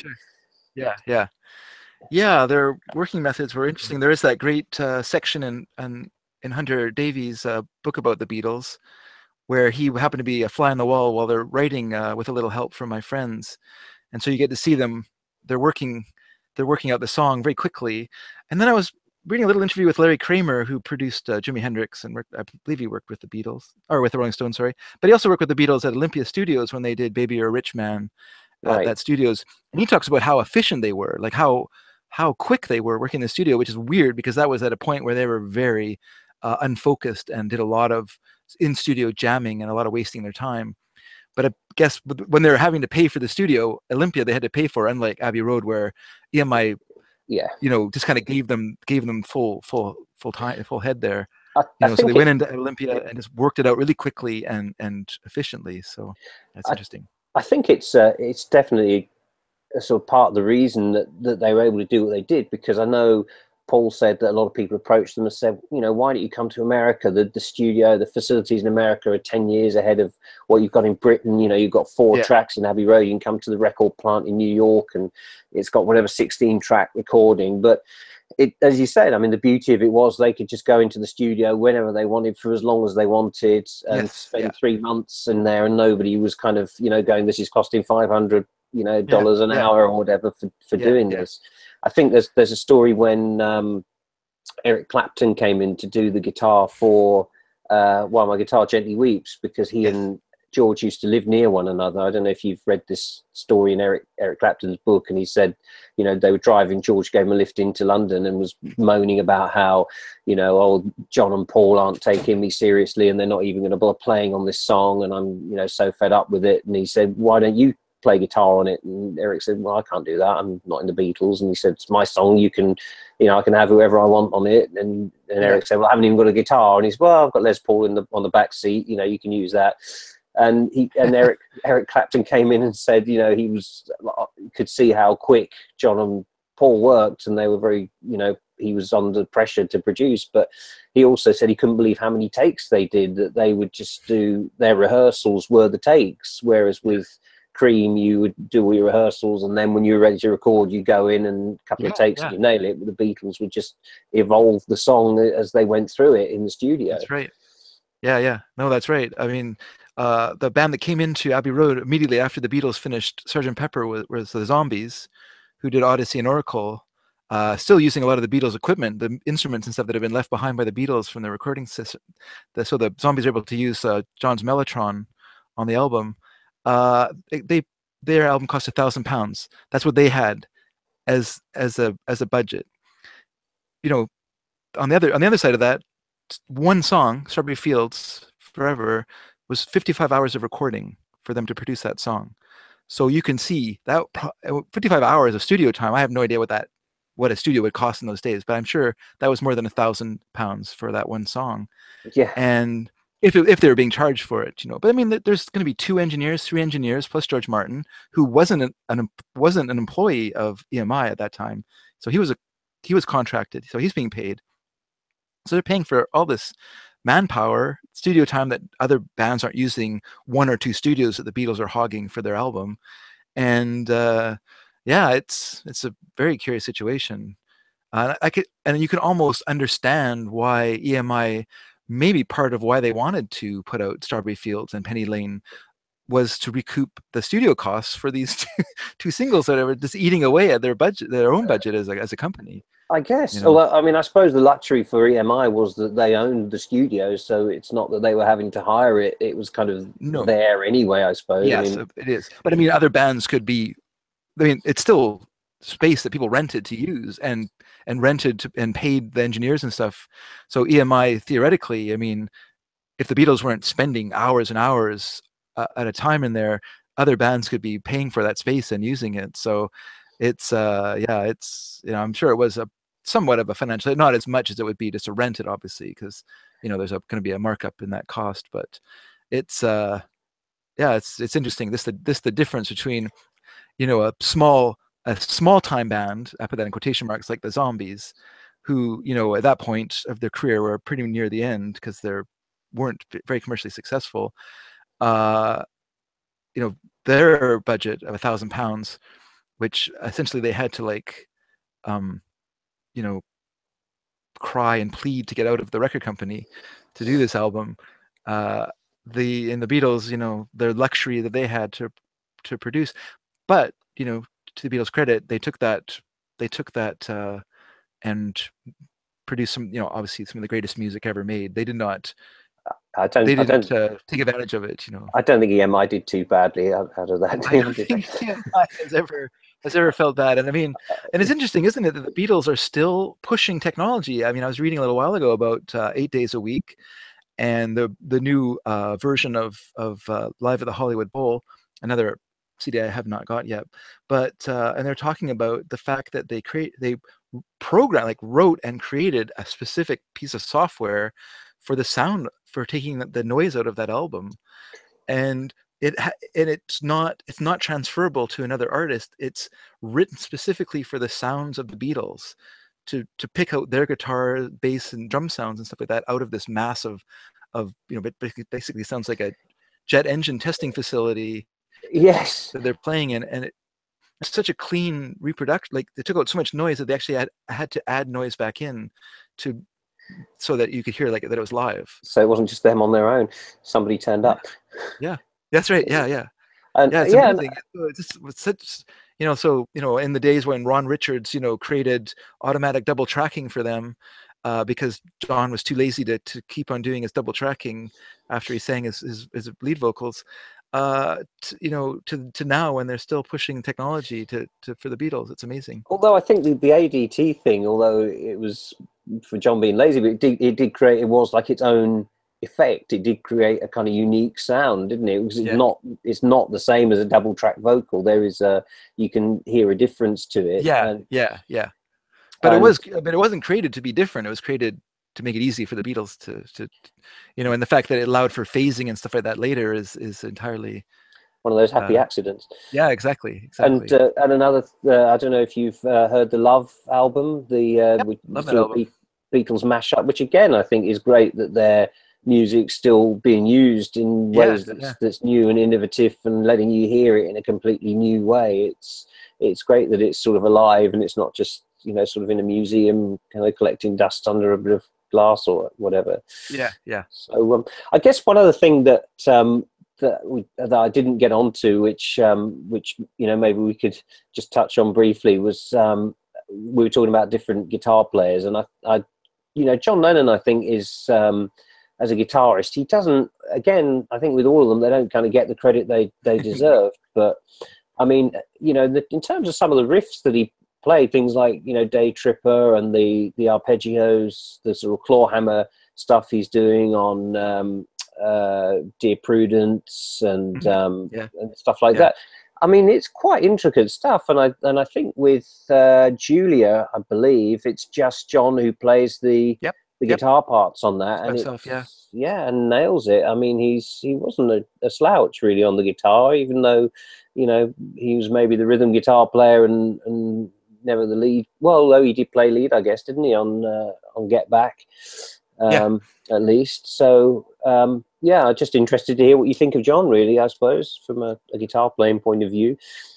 Well, I did mention a little bit with back in the USSR that it's not enough for him just to play a simple Chuck Berry, dun, dun, dun, dun, dun, dun. He's got to add his own kind of touch to it because he couldn't help but be melodic. That's the Beatles, I guess their curse, maybe, I don't know. Uh, And Even yes, I on Feel Fine is a brilliant riff. Helter Skelter, you still get those vocal harmonies, don't you? Even when they're trying to be the most raucous Yeah, and loud, they yeah, still yeah, can't yeah. resist putting vocal harmonies in there, That's can they? right. Yeah, yeah, exactly. And what's interesting, like with say Dear Prudence and Julia, and oh, can you hear that sound of the lawnmower going next door now? Sorry. I can't. That's fine. Oh, good, good. The interesting thing about those songs and Mother Nature's Boy and Blackbird and stuff like that is that a lot of that stuff was taught to the guitar picking style was taught to them by Donovan when they were staying together in Rishikesh in India when they went to visit the Maharishi's compound, and they were all living together, and they brought their acoustic guitars with them, of course, and so Donovan taught them this tuning and guitar picking technique that he had learned from another musician, and and it's just the fact that Donovan taught this to them, and then like within this short amount of time, they're producing these brilliant songs, Dear Prudence and Julia and Blackbird and Mother Nature's Son, all coming out of this technique that they had just basically learned. They just had learned this thing, and then they took it into this incredible place, and it just shows their musicality. And yeah, I think Lennon is a little underrated because McCartney is so melodic. Lennon is a little underrated for what he could do, and he brought a different sound. I always like in Ian MacDonald's book, he talks about how Paul McCartney was all about octave leaping, like his songs they kind of bounce up and down, whereas Lennon's kind of follow crab-like along a very simple rhythmic element. They don't want to go too high or too low. He likes the songs to kind of have that dun, dun, dun, dun, dun, dun. It doesn't he doesn't suddenly take it down the neck and do something different. He just wants to work around that little area there, and it's interesting. And yeah, like his playing, and not just that, but his rhythm guitar on like on She's a Woman is this great, I think. And yeah, I think I think when you're a rhythm guitar player, maybe rhythm guitar players all over feel this way, is that they're not appreciated because the fact is that Lennon created the riff for I Feel Fine, but I don't think he plays it on the record. I think it's George Harrison who does the actual recorded playing, but obviously it was John who wrote that part. He wrote the riff for I Feel Fine. He wrote the riff for Day Tripper, and so his sense of melody is amazing. And so even though he's relegated to being rhythm guitar, the melodic element of him that creates these riffs and stuff like that still comes out in his rhythm guitar playing. Yeah, and I think with the other thing, I guess, with talking about Paul as well, I suppose, sort of swinging back to him, is in a way the fact that he was never really a bass player and never really wanted to be a bass player. I think with him that kind of made him a lot more interesting in that he didn't really play bass like a bass player. No, that's right. He didn't just sort of lock into the drums and play something that was a kind of melodic but kind of plodding rhythmic thing. He's playing he's playing his own little counter melodies and then singing over the top of it as well, which is even more impressive. And often I always thought when I listened to a lot of the Beatles tracks, the bass is sometimes the most interesting instrument on it. When you listen to something like I Feel Fine, that's just great walking bass line that's just going all over the place, even through the guitar solo and everything. It's just amazing. Yeah. Just that melodic sense. And it's interesting, going back to Sgt. Pepper, where they did a lot of the basic tracks were done on piano, with the piano part, and so the bass and the drums could be recorded separately, and so they could be more dynamic, and so then you can really hear, particularly like on I think on A Day in the Life, Ringo's guitar or drumming on that is fantastic. Like such a great part. It's almost like he's playing a drum solo through the whole song. If you listen to it, it's like it's still playing the rhythm, it's still doing the part he's supposed to be doing, but he's doing it in this almost jazzy drum filling kind of way, and it's really a fascinating drum part. It's brilliant. Well, I think, although it's a sort of guitar channel, but I think as drummer, Ringo, again, they're all underrated, but there was, I know there was somebody who did a drumming masterclass, and they said that there are very, very few drummers in the world where you can recognize a song just from hearing the drums. And yet with tons of Beatles songs, with She Loves You, you just hear that little drum roll, which is probably 1/4 of a bar or something, and instantly it's that, Day in the Life, those fills on there. There's no other song in the world that could be from. And I think when you listen to, coming back to Sgt. Pepper, on Good Morning, Good Morning. I mean, the drumming on there, I mean, it's just ferocious what he's doing, and he's going through, you know, because John wrote it, and it goes through from 4/4 to time to 3/4 time to 5/4 time. That's right. You know, all these crazy time signatures that he's doing through it, and he's almost playing fills all the way through it. On top of that as well, it's incredible. Yeah. Well, he was given the space to do it. That's the thing. Like, and here's another example of a musician that changed their style over time. You know, you've got the early Beatlemania splashy cymbal style with a lot of splash cymbals through the songs where he's banging away on them, which probably because it was audible over the audience, you know. And then as you move into their kind of more the later stuff, particularly like Rain, where it's just like a 2-minute long drum solo. The whole song is just him just having a great time on his drums. And then you get to, you know, obviously through that kind of style carries through Sgt. Pepper and stuff like that. And then once you get into like Lady Madonna, well, I guess with the Beatles and stuff, but he turns that kind of more it's more of a snare sound. He plays a snare through the songs. You know, he kind of does a roll through a lot of the songs. Yeah. And that's very different, you know, from what he was doing before. And now he's always changing, and he's always interested in changing. He could play with tea towels on the drums as well to muffle them a little bit. Because I think was it Jeff Emick who learned how to do that really close miking of the drums to get that very distinctive kind of drum sound that Ringo had, whereas most people would want the space and want the drums to sound big. You would get right in on top. Because then you could affect them, right? Because nothing on Sgt. Pepper is as it sounds in real life. Like everything is either sped up or slowed down. It's treated in some way either through ADT or going through Leslie speakers or something. Ringo's drum, it's close mic'd and then it's compressed, and so it's shinier and brighter and has more sting to it, you know. Yeah, it's I remember hearing Ringo saying as well that he was very lucky that he was in a band with 3 frustrated drummers, because Paul and John and George could all play drums, but only in one style. And John apparently would say to him once, played him a song and said, "Oh, I want you to play drums like this." And Ringo said, "You know, there's 2 drummers in that band," and he's like, "Oh, you can do it, Ringo." He was constantly being kind of pushed to do things that he wouldn't probably otherwise have had to do. Yeah.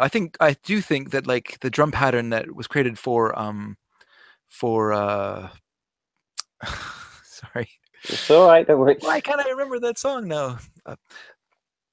Those Beatles songs that I love so much. Ticket to Ride. The drum pattern for that song is a collaborative effort. That there's a lot of voices suggesting how he played that fill. It's a brilliantly done fill, but I think that Paul had a part in it, and I think even John had a suggestion of how he wanted it to syncopated sound to it. But then crucially, Ringo had to be able to deliver what they wanted. Exactly right. Yeah. I mean, Ringo had quit the band, right, for back in the USSR, so it's not, he doesn't play on it unless he happened to be there for one of the overdub sessions. But so Paul played on it, and John played bass. He did an overdub bass drum on the song as well. So yeah, I guess their frustrated drummers came out there where they're like, "Oh, we can fill in for Ringo. He's not that great." Yeah. It would be interesting to hear that song with a Ringo drum part in it, I think. Because I think Paul McCartney's okay as a drummer, but I don't think he's as good as Ringo. The other interesting thing about John, I just want to bring up is with him, because he wrote so instinctually rather than from a place of formalism, which I think Paul McCartney did a lot. To me, Paul's like the arrangements and stuff for Paul songs are kind of bland sometimes. They're a little not that impressive, you know, like when George Martin was when it was allowed to just kind of do his thing, I think he could come up with some really interesting and striking arrangements. Eleanor Rigby would be a good example of that. Whereas like the arrangements for She's Leaving Home, I think are a little bland. And I think Paul could often be kind of like, oh, do sort of a Vivaldi sort of thing, which is very middle of the road, you know. Whereas John would give like no real instructions besides, you know, make it sound big or make it sound small or make it. I want this song to sound like an orange was one of his. That's right. Yeah, that's right. That's right. So you get an arrangement like I Am the Walrus, which is just an amazing arrangement, not just with the orchestrations, but the vocal arrangement as well, with the, you know, Stuff It Up Your Jumper and all that kind of stuff, being sung by a group of trained, you know, the Mike Sam singers who I love the fact that they are on that song because they also sang on Monty Python. The fact that they It must be I'm a Lumberjack. It's got to be, isn't it? no maybe, No? but there's a version of they did a Eurovision Song Contest thing where Graham Chapman is like a yelling uh, chief inspector or whatever, and he's just yelling about, and they were singing in behind for that version of it. Anyway, the for I'm the Walrus, yeah, like so. John gave him no. He didn't say I wanted to sound like Vivaldi or make it sound like this or that. He just said, just make it sound like an orange or whatever. And then George creates this fantastic arrangement, and I like that about John, that he's willing to collaborate in a way that makes the song better. Where I feel like Paul had too much control over his song sometimes and wouldn't allow for that kind of incidental element of creativity that John allowed in that later part of the career. Early on, the Beatles had no idea what the heck they're doing, so George could do whatever he wanted. He could do the fake harpsichord part to In My Life. He could do the string arrangement to Yesterday. Like the Beatles just could not, and Paul sat and helped him with it, but it's George who had the leading hand. I think Paul was the kind of most self-contained of Yes, the musicians in a way. sure. I mean, he could, for sure. I think when he did If You Want It, Come and Get It, and he just did the whole thing himself, played every single instrument on it, and you hear, the Beatles didn't want it, even though it, was a #1 single as it turned out, and Badfinger's is more or less the same as his. No, he told them it had to be the same. They weren't allowed to change it. Oh, really? They weren't allowed to. Yeah. He told them, you play this way and you'll have a hit. So they did. Well, and I think by that point, though, I mean, if you listen to that song, it's very similar in sound to a lot of the kind of piano-based songs that Paul was doing at that time. So I think the other Beatles probably felt like, we've done this song a few times, Paul. Hello, Goodbye. That's the end of that piano-led stuff. So let's change what we're doing. We'll do a different sort of sound. And so I would rather hear Lady Madonna than hear Come and Get It. I don't actually like that song that much. It wouldn't have been one of the best Beatles songs, and I guess, as we said earlier on, that was the fact that one of the reasons they were so good is the bar was that high, wasn't it? Sure. They could throw a song out that's a pretty good song, but it's not Beatles album worthy, I don't think, myself. It's my least favorite Badfinger song, and I like Badfinger. Oh, really? Okay. Yeah. Fair enough. Yeah. So, I should say my least favorite Badfinger single. Maybe there's album tracks that aren't as good, but sure. Yeah, I'd rather hear Day by Day or whatever than that. Well, I guess the next thing that's going to be coming up on the big Beatles calendar is next year. They're going to do the 50th anniversary White Album. Why do they miss Revolver? That's my question. Yeah, it's a Revolver. Why aren't I getting my big? How come I have to have found in mysterious ways the sessions that I could listen to of the Revolver when I can't just go and buy like a remastered Giles Martin remastered brilliant version of that album? I've always thought, guys. Well, I've always thought Revolver is one of those albums that kind of gets missed a little bit because it's sort of it falls in between the sort of Rubber Soul and Sgt. Pepper, and I know I heard George Harrison say, he kind of regards it as a part 2 of Rubber Soul. No, I've always thought it was more of a part 1 of Sgt. Pepper. Really. Yes, exactly. You're right. Yeah. Because that's the point. The first, you'll tell me if I'm right or wrong on this. I know, but the first song they do on Revolver is Tomorrow Never Knows. Am I? That's right. That was the first. That was the opening salvo. I mean, that's a credible opening. And it was almost like a statement of intent. The fact that this is what we're going to do is the open. It's not what it's not going to be like a 3-minute pop song. It's no drums or guitars or a note. Yeah. And it's kind of that was almost a statement of intent. Is I'm not going to try and write something we're ever going to do live. This is purely going to be studio, and that was where they went with it.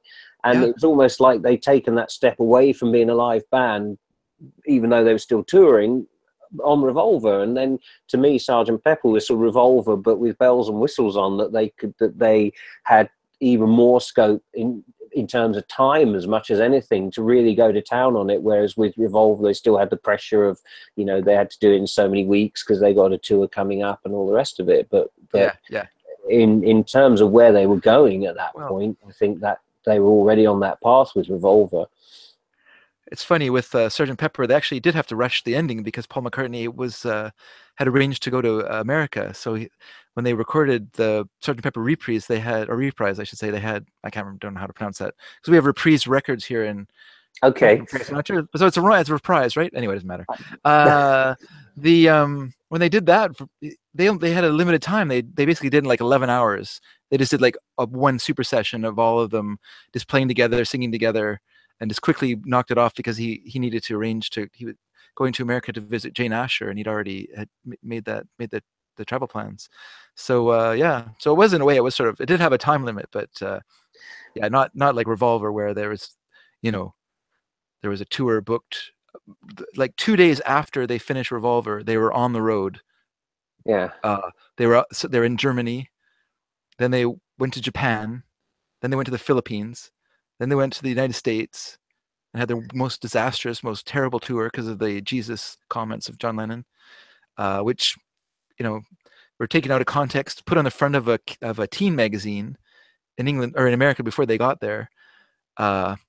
Yeah. If anyone's seen the documentary about Danny Fields, it's on Netflix here in North America. He talks about he was the one who did that pull quote and put it on the front of the magazine. Well, they sent it to some shock jocks as well, I think, didn't they, in the southern states? Because I don't know if maybe they did. I don't know if that happened, but yeah, I think it's on the I think it's actually on the 50 Years Ago Today documentary, yeah. because it was Okay. interview with Maureen Cleave, I think, in the Yeah, Evening yeah, Standard, wasn't it? And it was a kind of lengthy sort of fly on the wall article, yeah, but yeah, then yeah.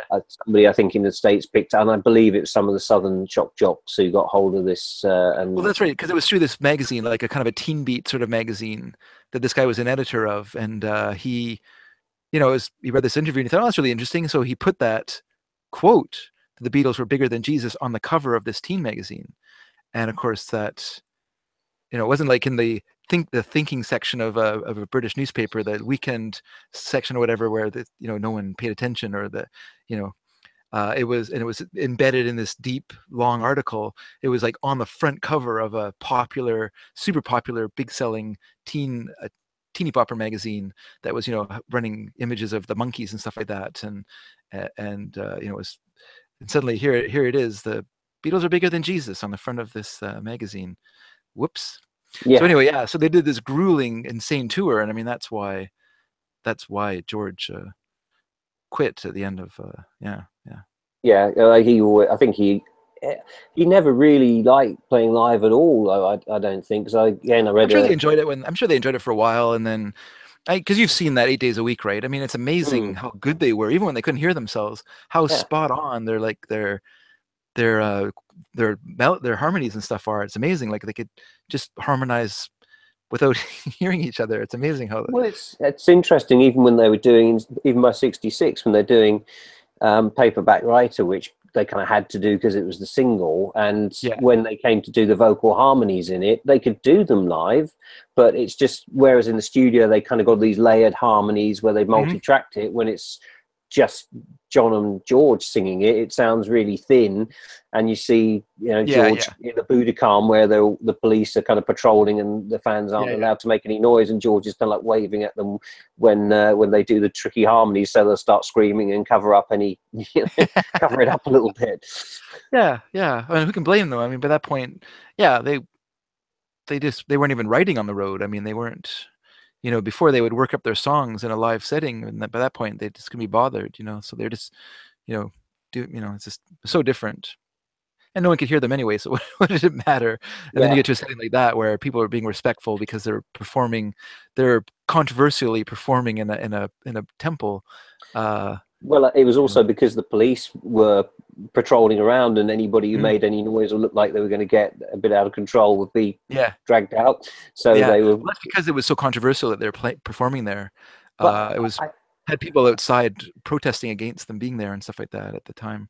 but apparently, because also that all the fans would be sort of parceled up onto street corners, and they'd sort of be marshaled in by the police into little blocks. Okay. So they sort of drive along, and it would be silent, and then they go past a junction, and it'd be silent, and another little sort of creamy patch. And Yeah, because my wife's Japanese, and I mean, okay. I love Japan, but they've got you know, they have a very, very efficient mentality. And apparently when the Beatles were supposed to go to the show, they had this itinerary of, you know, at 1:51, Beatles leave hotel room, 1:53, Beatles get in elevator, 1:56, Beatles arrive in lobby, and the Beatles would just be, no, we'll, you know, make sure we're like 5 minutes late, and then we'll, you know, go to the wrong floor just to watch these Japanese going crazy because their itinerary was going to pieces.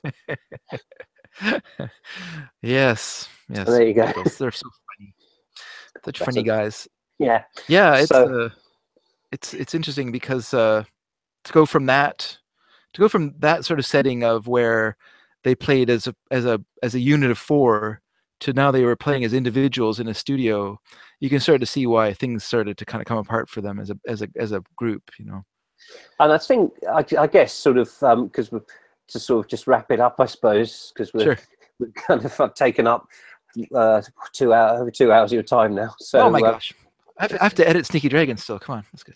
Okay. So I hope I remember to press record. I'm going to just check.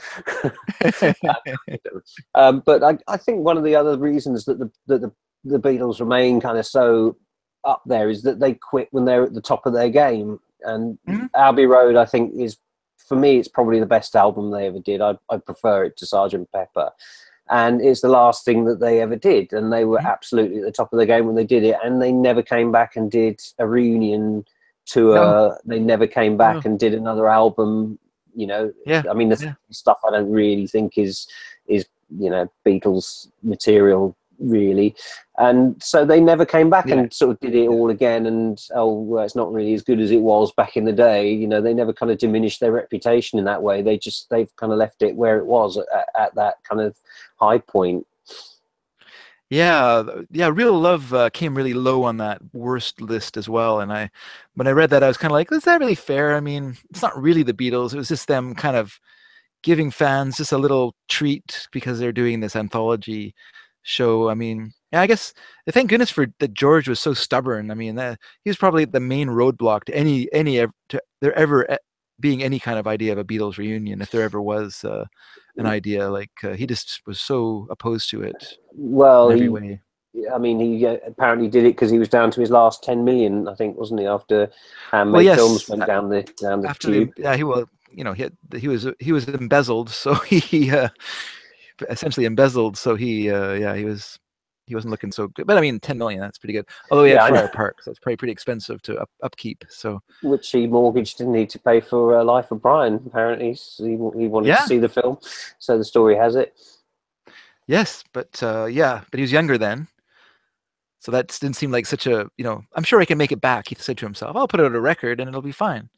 But by the time you get to the 90s, you know, it's not the same anymore. You can't just put out a record and make back the money to pay for Friar Park or pay your mortgage down. So yeah, it's a different case. It's a funny thing is in the Beatles history is amazingly it's so much luck for them, you know. I mean, they're lucky that they didn't all sign with Ellen Klein. They're lucky they met Brian Epstein. They're so lucky in different ways. You know? They found George Martin and EMI and where they were at the time, you know, because I think they were so much plugged into that whole zeitgeist, and London at that point was kind of where so much was going on culturally, and McCartney in particular was, you know, just absolutely at all these happenings and art galleries and, you know, soaking all this kind of stuff up. And it was a perfect storm, I guess, really, wasn't it? Yeah.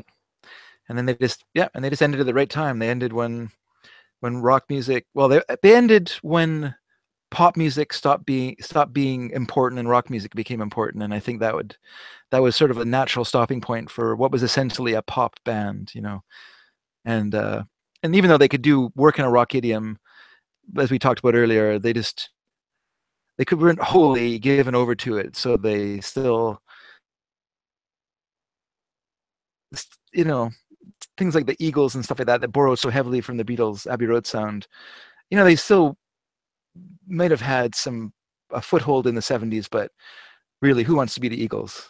Let's face it. I think they would have become increasingly less relevant, and I think certainly when punk came along, that would have been, I mean, the Beatles would have been the absolute sort of antithesis of what punk was about. I mean, they would have been the kind of, we're anything but the Beatles. Yeah, I agree. Yeah. So, well, Yeah.